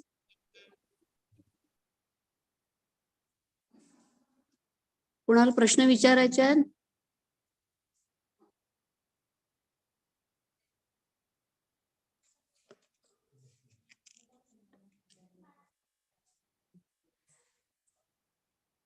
okay sir. ठीक आहे. हा,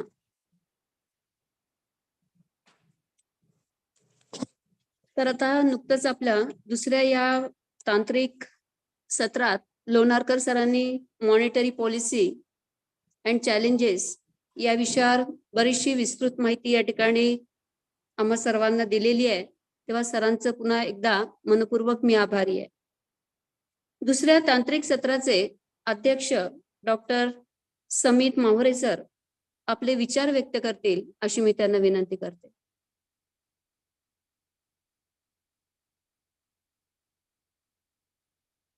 Mahure sir. हा, आवाज येतो madam मला? हा sir.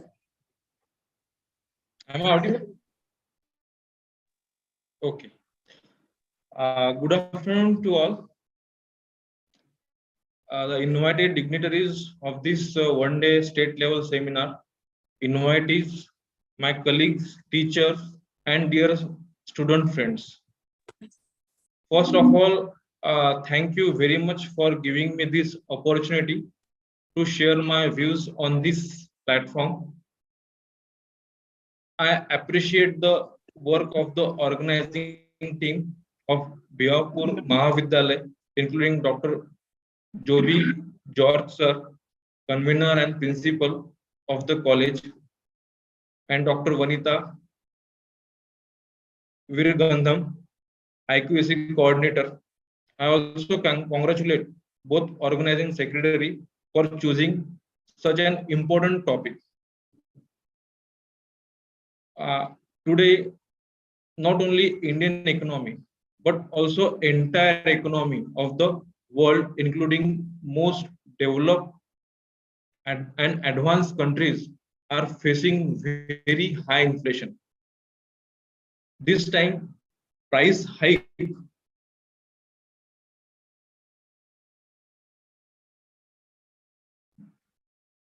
this time the price hike,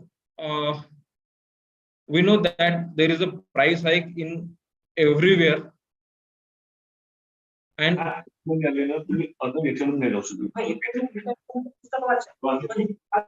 hello, okay, Proceed, sir. You may proceed. this time this price hike is in all, we can see in all the at global level, and not only the simple, this price hike have broken the last 40-50 years record in many countries. Rising prices is the major obstacle in the developing country. In developing country, we know that the country many people are falls in this category of low and middle income category. But this time, the problem of rising prices or inflation is not limited to the developing country or small countries of the world. Due to the geopolitics and the post-pandemic situation, we can see the impact of all over the world. Our speaker of this second technical session, my friend Dr. Pramod Lonarkar from Swami Ramanand Tirth Marathwada University, Nanded, rightly discussed the many aspects of the monetary policy related to the price control. Sir discussed the basic what is the monetary policy, then what is the role of the monetary policy in the controlling or achieving the objective, then what is the role of the MPC committee, then members of the MPC committee, and what is the effect of the MPC committee in our country achieving the various objectives. So actually, basically, the basic objective of any country to maintain the economic growth along with the high employment and stability of prices and currency in both national and international market. From the beginning of this today's seminar, many speakers are speaking only in English. So I thought, because I know that the many participants are the students of the different colleges, so I think I should speak in Marathi or Hindi also. So it will be beneficial for the students. आपल्या सगळ्यांनाच माहिती आहे की monetary पॉलिसीचे जे उद्देश आहेत ते economic stability maintain करणं, त्यानंतर देशामध्ये रोजगार निर्मिती करणं, आणि जे प्राइस लेवल आहे म्हणजे देशांतर्गत प्राइस लेवल आणि इंटरनॅशनल मार्केटमध्ये प्राइस लेवल मेंटेन करणं, हे सुद्धा त्याचा उद्देश आहे. आणि हे उद्देश अचीव करण्यासाठी आपले दोन्ही पॉलिसीज म्हणजे मौद्रिक धोरण आणि राजकोषीय धोरण, तो मॉनेटरी पॉलिसी आणि फिस्कल पॉलिसी ह्या इफेक्टिव्ह असतात किंवा हे आवश्यक असतात. पण जेव्हा आपण प्राइस रायझिंग बद्दल बोलत आहे, लोणारकर सरांनी बरंच सांगितलेलं आहे, टेक्निकल पण खूप सांगितलेलं आहे, तर त्यामध्ये मी एवढं जाणार नाही. आणि यानंतर मला पुन्हा बोलायचं आहे, तर हे मुद्दे मी पुन्हा रिपीट करणार नाही. पण जी प्राइस लेवल आहे ती ग्लोबल लेवलवर आहे, आणि जेव्हा प्राइस लेवल किंवा प्राइसेस वाढत राहतात तेव्हा ते कंट्रोल करणं आवश्यक असते. आणि बऱ्याचदा फिस्कल पॉलिसी जी आहे ती आंतरराष्ट्रीय मार्केटमध्ये जी आपल्या करन्सीची व्हॅल्यू आहे ते मेंटेन करणं कठीण जाते. त्यासाठी monetary policy he is more effective, ती अधिक परिणामकारक राहते. त्यामुळे आपण मॉनेटरी पॉलिसीवर नेहमी फोकस करतो. देन वी नो दॅट, म्हणजे आपल्याला हे माहिती आहे की जेव्हा मॉनेटरी पॉलिसी किंवा जी ऑथॉरिटी आहेत, म्हणजे जे गव्हर्नर आणि इतर जे घटक आहेत, ते जेव्हा मॉनेटरी पॉलिसीचा अवलंब करतात तेव्हा प्राइसेस कंट्रोल करणं हे फार कठीण आहे. आणि त्यासाठी त्यांनी आता सांगितल्याप्रमाणे क्वालिटेटिव्ह आणि क्वांटिटेटिव्ह हे दोन्ही प्रकारचे जे नियंत्रक म्हणतो आपण, कंट्रोल्स म्हणतो, ते यूज करीत असतात. आणि हे यूज करताना ते डायरेक्टली यूज करू शकत नाही, कारण काय की आपल्या देशामध्ये जे लिक्विडिटी आहे नॅशनल इंटरनॅशनल मार्केटमध्ये करन्सी लिक्विडिटी असायला पाहिजे. बऱ्याचदा जर कंट्रोल केलं तर ऑटोमॅटिकली लिक्विडिटी कमी होऊन त्याचा इम्पॅक्ट जो आहे ते आपल्या ट्रान्झॅक्शनवर किंवा इकॉनॉमिक ऍक्टिव्हिटीजवर होतो आणि सडनली इकॉनॉमी जी आहे ती रिसेशन मध्ये जाऊ शकते. त्यामुळे ते युज करणं अधिक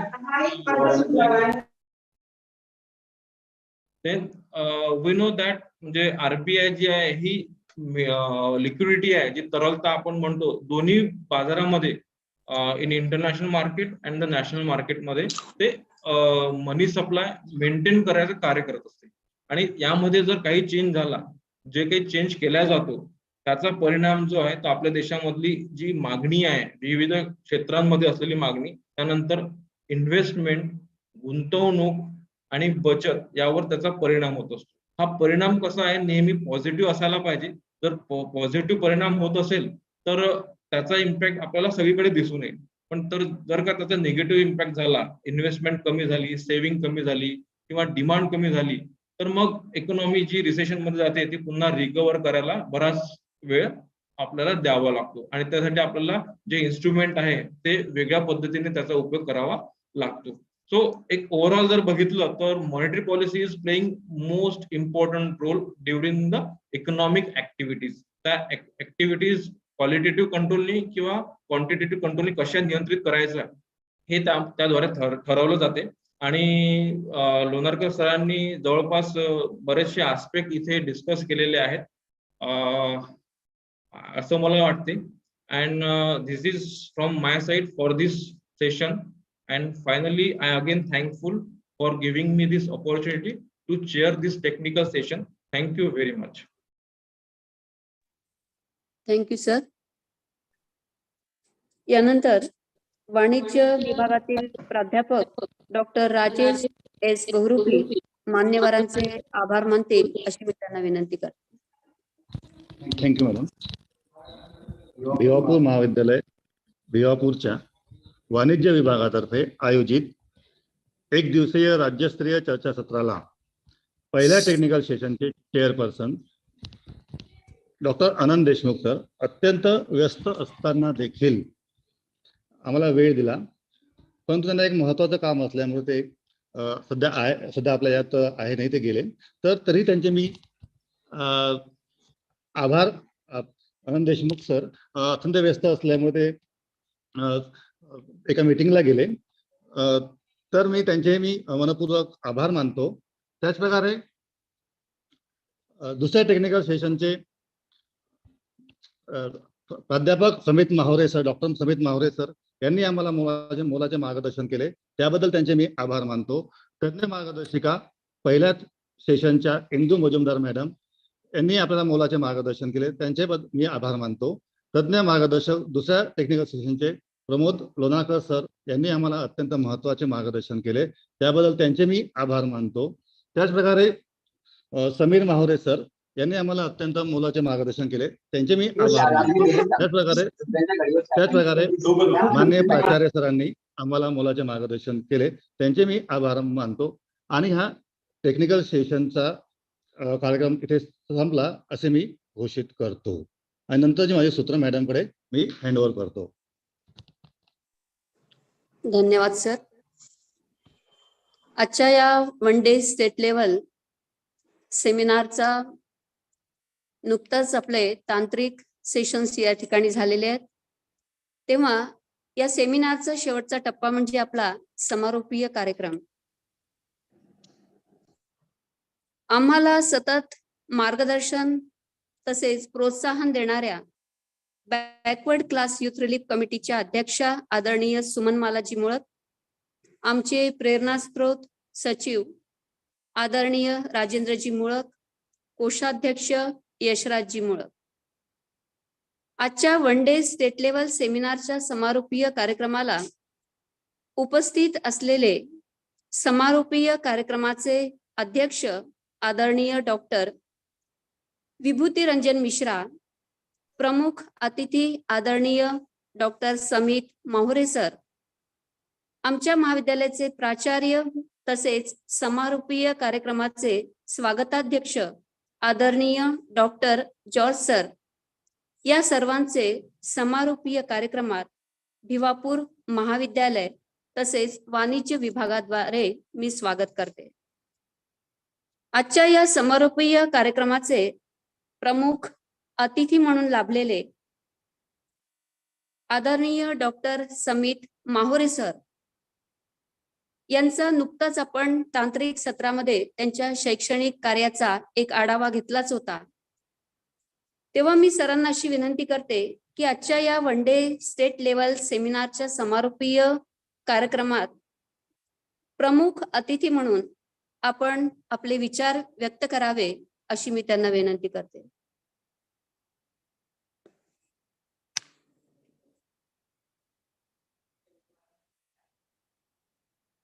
माहोरे सर. धन्यवाद मॅडम. हा, येतोय माझा आवाज?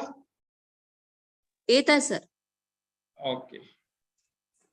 Again, good afternoon to all.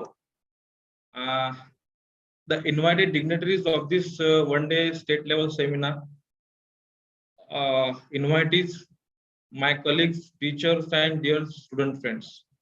I think I'm very lucky to have this second opportunity to share my views in this one-day state level seminar. But this time, my role is different. Previously, I spoke as a chairperson of the second technical session, and now I am a chief guest of this valedictory program. So, as stated by the organizers, many eminent speakers share their views on the important topic of the today's seminar. Dr. Sanjay Kavishwar, Dean of the Commerce and Management Faculty, Rashtrasanta Tukoji Maharaj, Nagpur University. He was, I think, a chief guest of the seminar, inauguration function. Then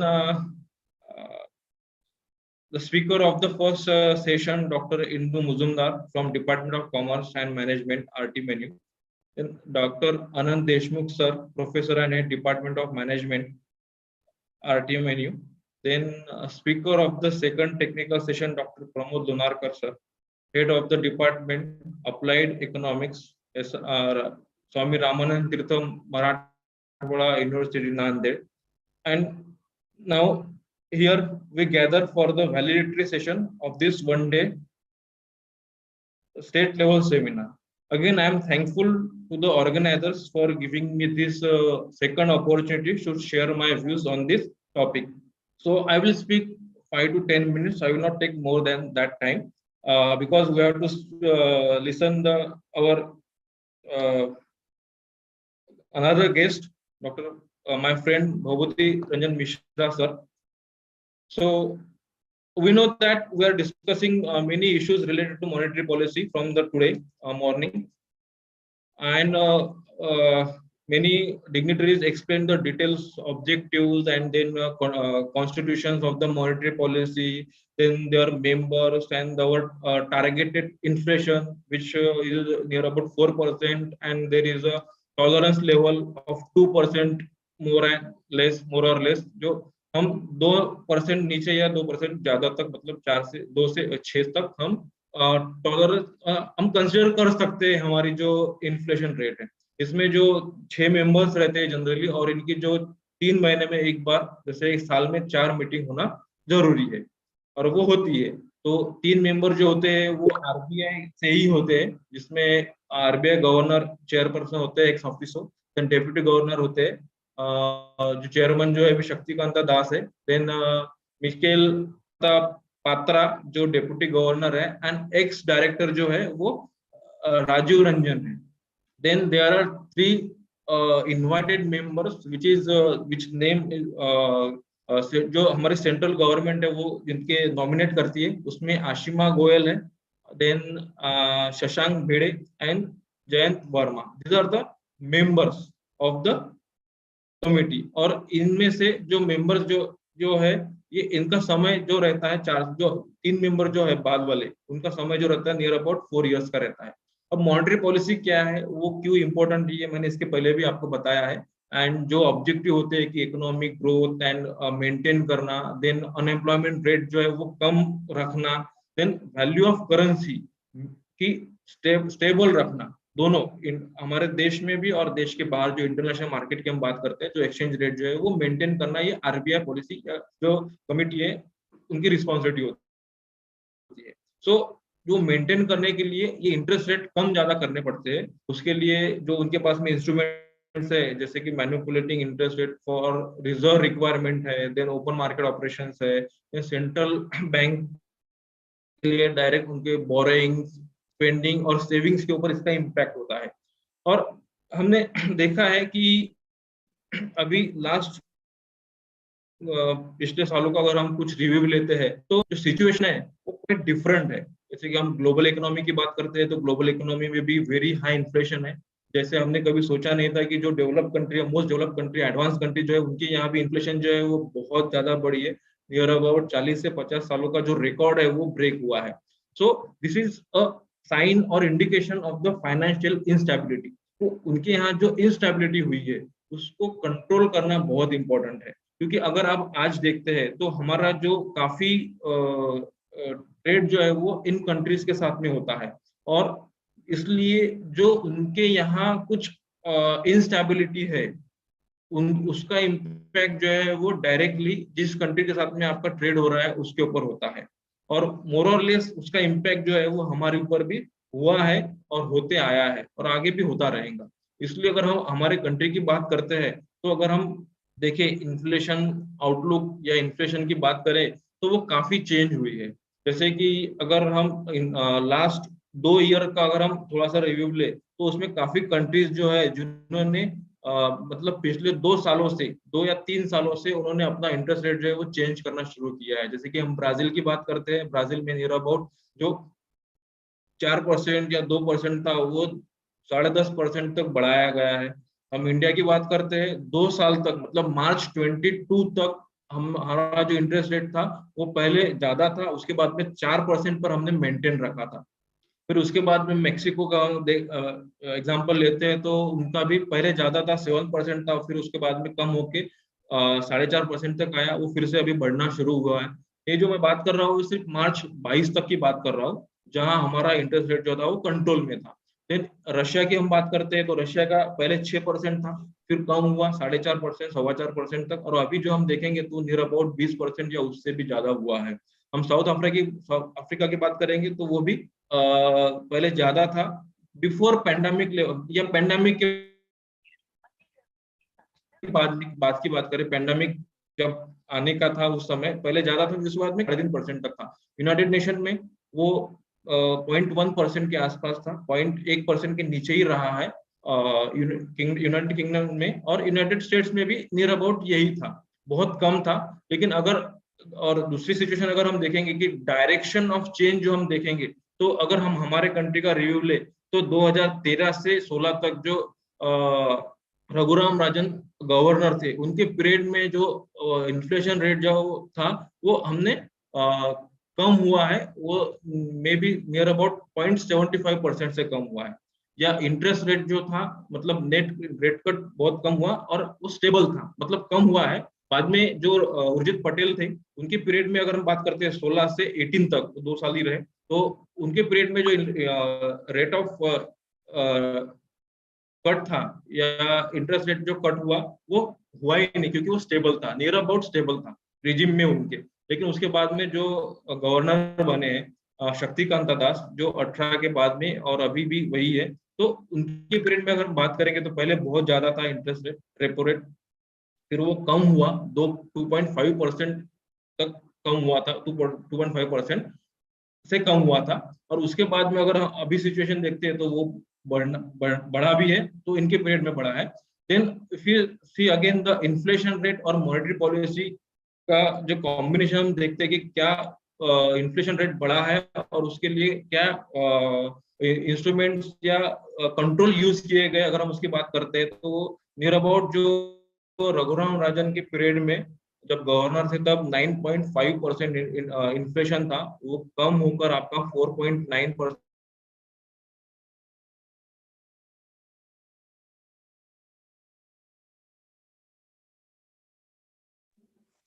sir आवाज येत नाहीये sir, Mahure sir. 9% and 4.5% तक कम हुआ. आता येत आहे का आवाज? हा सर येत आहे. हॅलो, येत आहे सर आवाज. येत आहे ना? हा.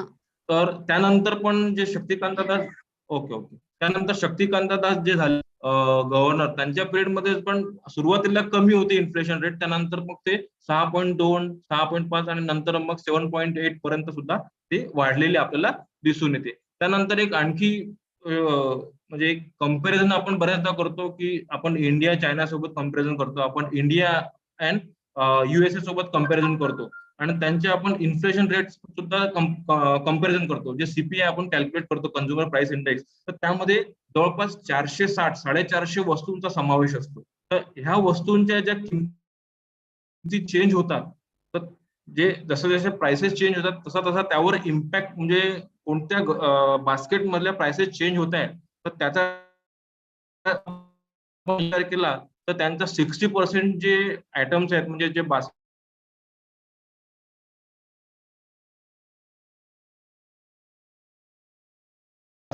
अवे फ्रॉम होम आणि फूड ऍट होम, म्हणजे जे बाहेरून आपण स्विगी वगैरह आपण आपल्या इथे पण बोलावतो, पण त्यांचे तिथं प्रकार खूप जास्त आहे.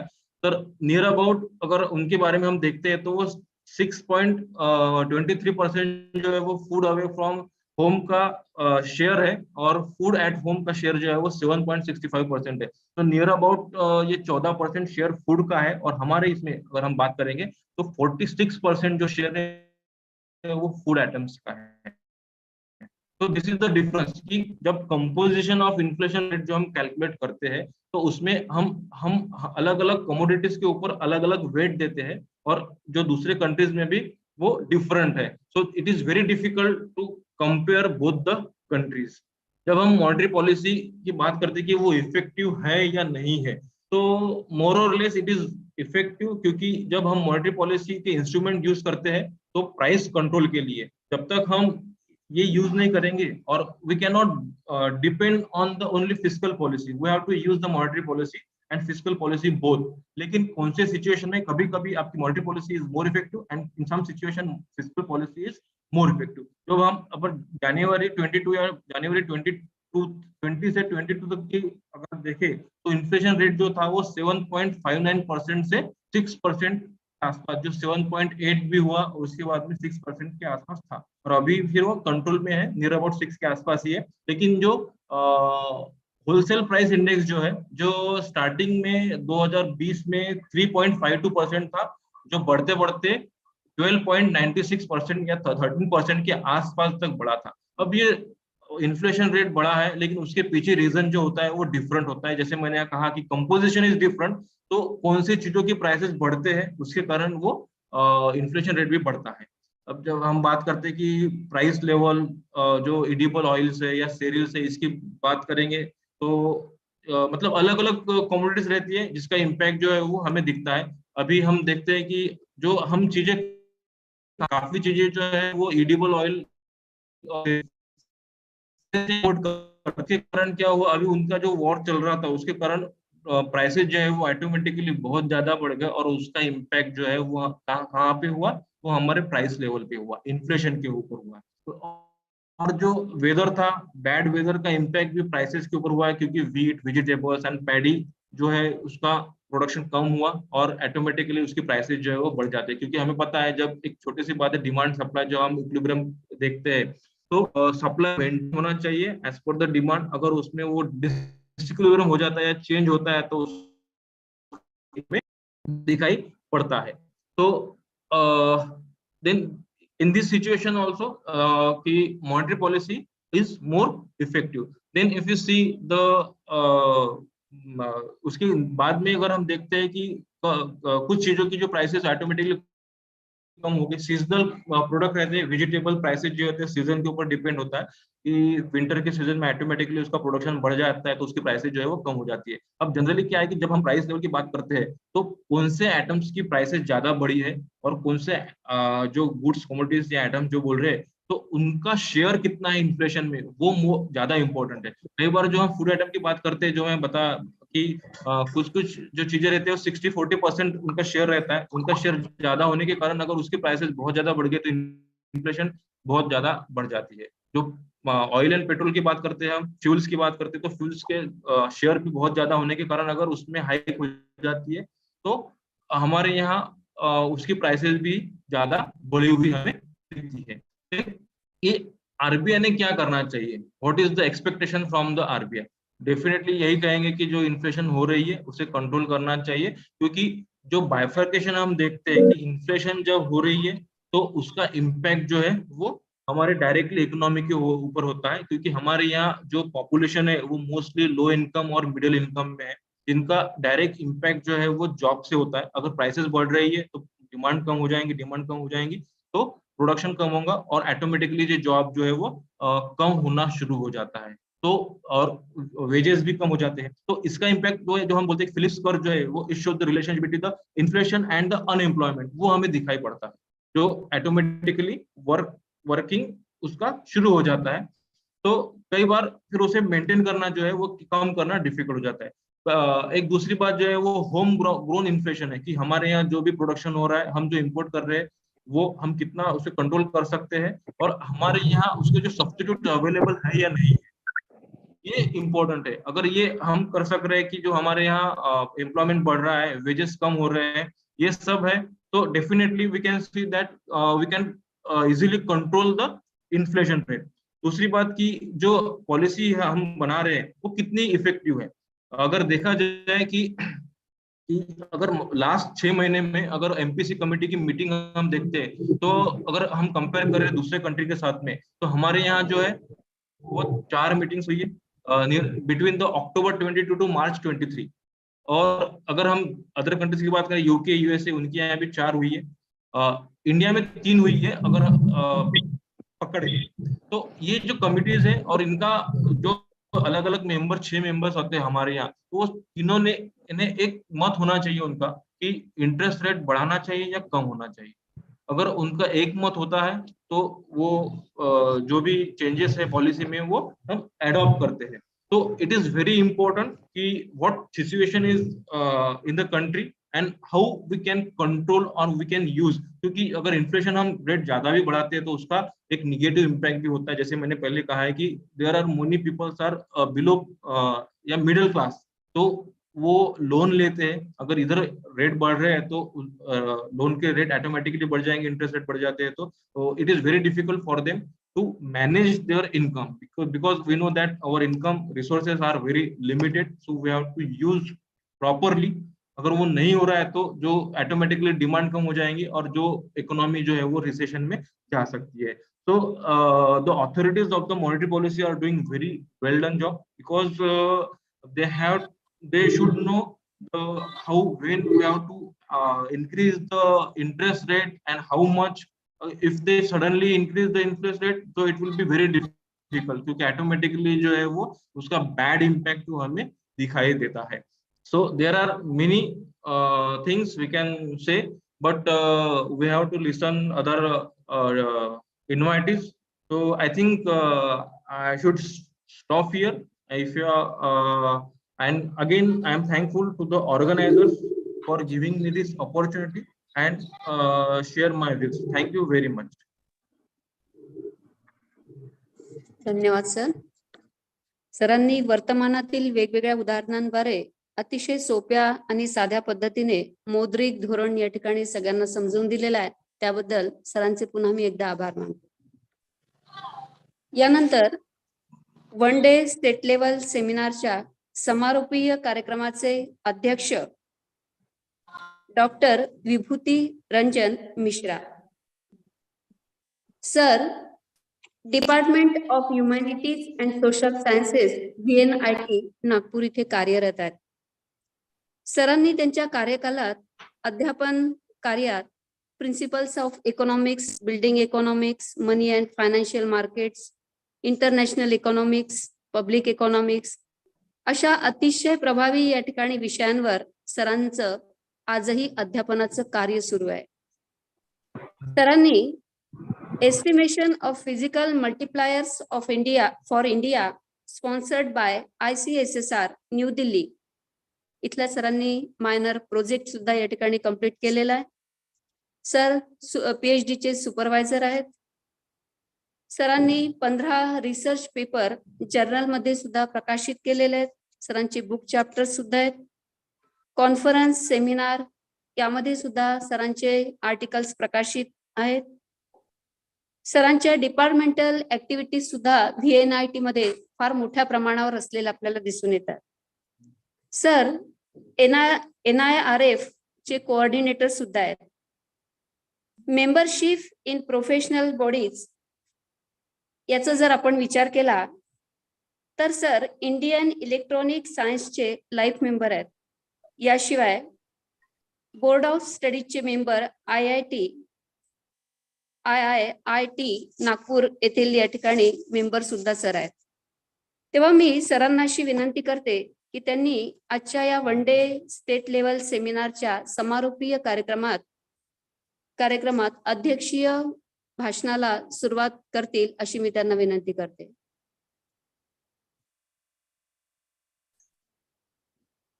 Okay. Mishra sir. Okay. Thank you, ma'am. Am I audible? Am I audible now? हाँ sir.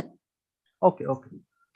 So first of all, actually, I want to thank the organizers for inviting me for the one-day state-level seminar on Indian economy, monetary policy, and challenges. Okay, yesterday only I got to know about that this wonderful thing is happening.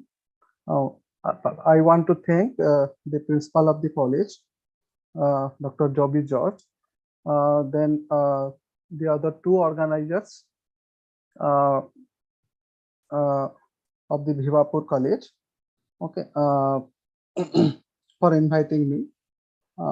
So with the limited time, actually, I could not prepare much, but of course, I will have some view over what has happened, okay, throughout the day. So first of all, Dr. Indu Majumdar, she told about basically the elementary things, the elementary or the basics of the monetary policy. She also told about the quantitative policies as well as the qualitative policies, which are important to basically mitigate the objectives or goals of, let's say, having the stability in the price level. And the other important one is the growth, or the growth level in the economy. So here basically again we'll face an important problem. So according to the Phillips curve, as we know that there is a trade-off between unemployment level and inflation. Either or you have to choose. If you want to have less amount of inflation, then basically you will have more amount of unemployment level in the economy, or vice versa. So this is an important policy challenge for the economy as well. So which one to target? Okay, whether to have low amount of inflation or the unemployment level. It's I think another speaker has already pointed out that today we have an unemployment level of 8.2%, which is really alarming in nature. And in many seminars and conferences, I have observed that so far as the unemployment level in India is concerned, the amount of skilled unemployment is more there. That means we are, of course, producing the skill level in our country. That means many people, they are undergoing higher education. Of course, they are doing graduation level, or let's say PG level, or let's say MPhil level or doctorate level, but we could not produce that much amount of job in our country. So this is a problem here. Okay, and of course, Dr. Indu Majumdar has focused on many other aspects as well.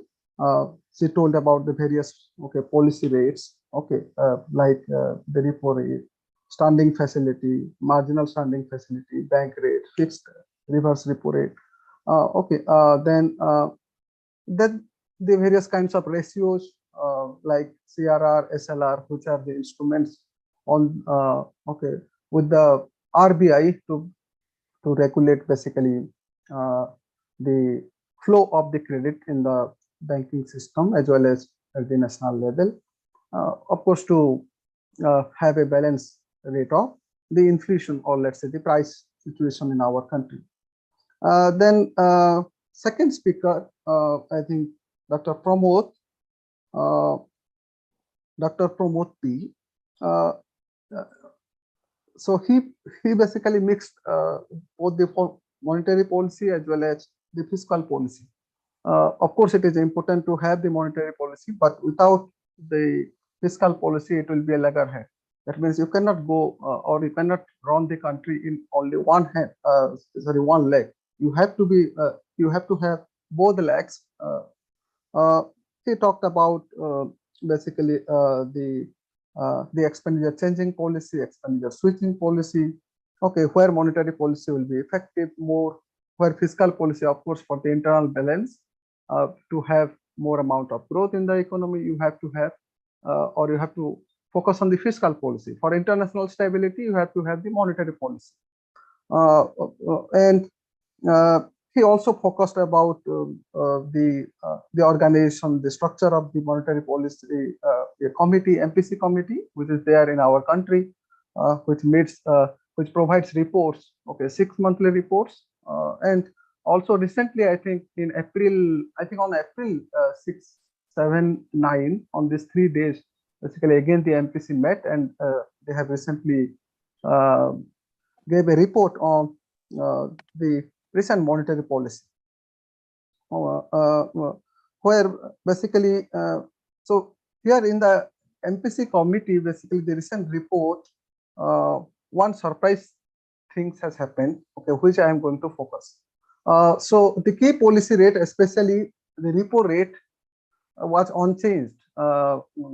It was there 6.50, and today also it is 6.50. So here many experts, they have basically thought that the repo rate should go off to curtail the inflation level, which is I think around 6.52 today, 6.52, which is much more than the targeted level, that is 4%. Okay, of course you can have the +2 -2 range there. The target could be basically 4%. So there could be 2%, and the upper limit is, let's say, 6%. But we have failed to achieve that inflation target in our economy, unfortunately. Okay, so despite that, okay, why the RBI governor, let's say Shaktikant Das, and the monetary policy committee members, all 6 of them, they could not, okay, increase, or they cannot, or they did not increase the repo rate, which is a key policy variable. And depending upon the repo rate, you have the other rates, like your standing deposit facility rate should be 0.25 basis point less than the repo rate. Then the bank rate should be 0.25 more than the repo rate. So these are the stabilization scheme basically. And again, the bank rate is 0.75%, and the reverse repo rate is now 3.35%. So here the question is why the RBI has not increased the interest rate in our country. Okay, despite knowing the fact that the inflation level is high, that is I think 6.52 percent today. So here, of course, the response could be multidimensional in nature, and one way is to basically it will increase the interest rate by basically increasing the repo rate. Then what is going to happen? Of course, the cost of borrowing would be more, the investment will be less, okay, and therefore the growth in the economy will be hampered. So this is the major issue, because the growth, you know, that into in last financial year, basically the growth was low, and today also I think in this fiscal year also I think we are projecting 6.9 or let's say 7% growth rate, which is of course low, but of course as compared to the many developed countries in the world, it is okay, not that much bad, especially in the wake of the global financial crisis, then the recent war which is going on between I think Ukraine and Russia. This growth rate is not that much bad, of course, that much bad, but still we cannot basically hamper our growth and target the inflation level. Okay, interestingly, basically we have also conducted one study. One of my students is doing the inflation targeting thing. So which I need to mention you. Just give me 2 minutes. So here we have conducted a study entitled Macroeconomic Impact of Inflation Targeting in Emerging Markets, a Difference in Reference Approach. So here basically we have taken 16 emerging countries in the world, where 6 countries are inflation targeting countries and other 10 countries are non-inflation targeting countries. They are not targeting the inflation. So after targeting, are we getting any kind of benefit? So interestingly here, we have not found any statistically significant relationship between inflation and the inflation targeting policy. Interestingly, we could not see any statistical relation between the two. Of course, and also another thing is that after inflation targeting, our growth is basically reduced. Not only our, but of course all the 16 economies which we have basically studied. It is not. It is significantly affecting the growth. Of course, in a detrimental way, not in a positive way. Okay. Generally, we expect that higher the inflation, higher might be the growth because the prices are rising. All those people or the industry is rising. Of course, with the higher price, they will have more profit, and therefore, again, they will borrow more. They will invest more. Growth will be more. But no, it is the reverse, especially. And then we have not found any statistical significant relationship between inflation targeting and growth volatility, because that is also important.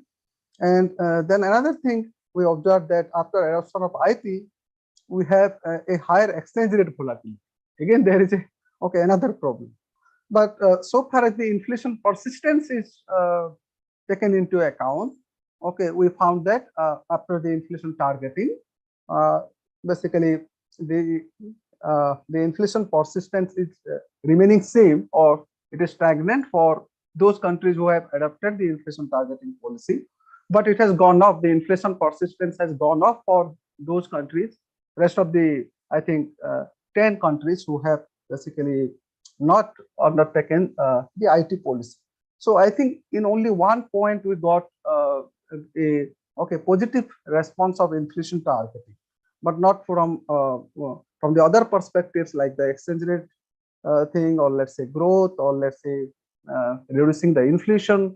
Also, we didn't find any statistical significant relationship between inflation targeting and reduction in the inflation, or let's say growth, or let's say reducing exchange rate volatility. So here again, so with this finding, definitely I'm going to support the RBI governor, who is not or which is not keen to basically focus to reduce the inflation by, of course, increasing the repo rate.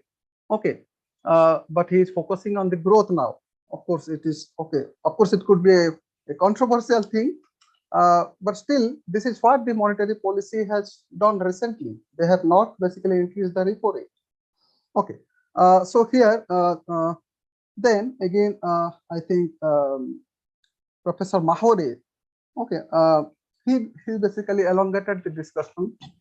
He not only focused on the monetary policy, fiscal policy, which is being happening in our country, he took it forward, interestingly. So this is a well thought out and well organized seminar, I will say. So the first speaker focused on the monetary policy, the second speaker, he focused on monetary policy as well as the fiscal policy, which are being there in our country. Then Professor Atul Mehre comes and he talked about the global experience about it. So what about South Africa? What about China? What about other countries? So it is really interesting in nature. And of course, he also focused on, he also elongated the organization, the structure, the process of the MPC, that is the Monetary Policy Committee. So I think with this, I think I have to stop because time will not permit me to speak much more. So again, I thank the organizers, the speakers, my colleagues, and also student friends for inviting me to such a lovely seminar. Thank you all. Thank you sir.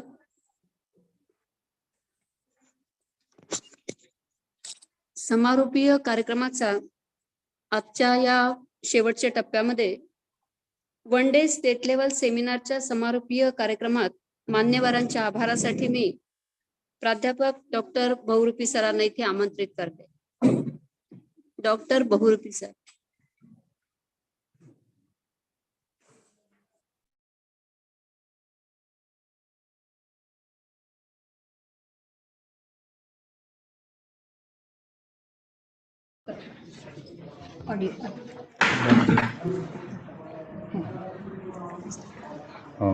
Bhiwapur महाविद्यालय भिवापूरच्या वाणिज्य विभागातर्फे आयोजित एक दिवसीय राज्यस्तरीय चर्चासत्र Indian economy monetary policy and challenges च्या आभार प्रदर्शनासाठी मी आपणासमोर उपस्थित आहे.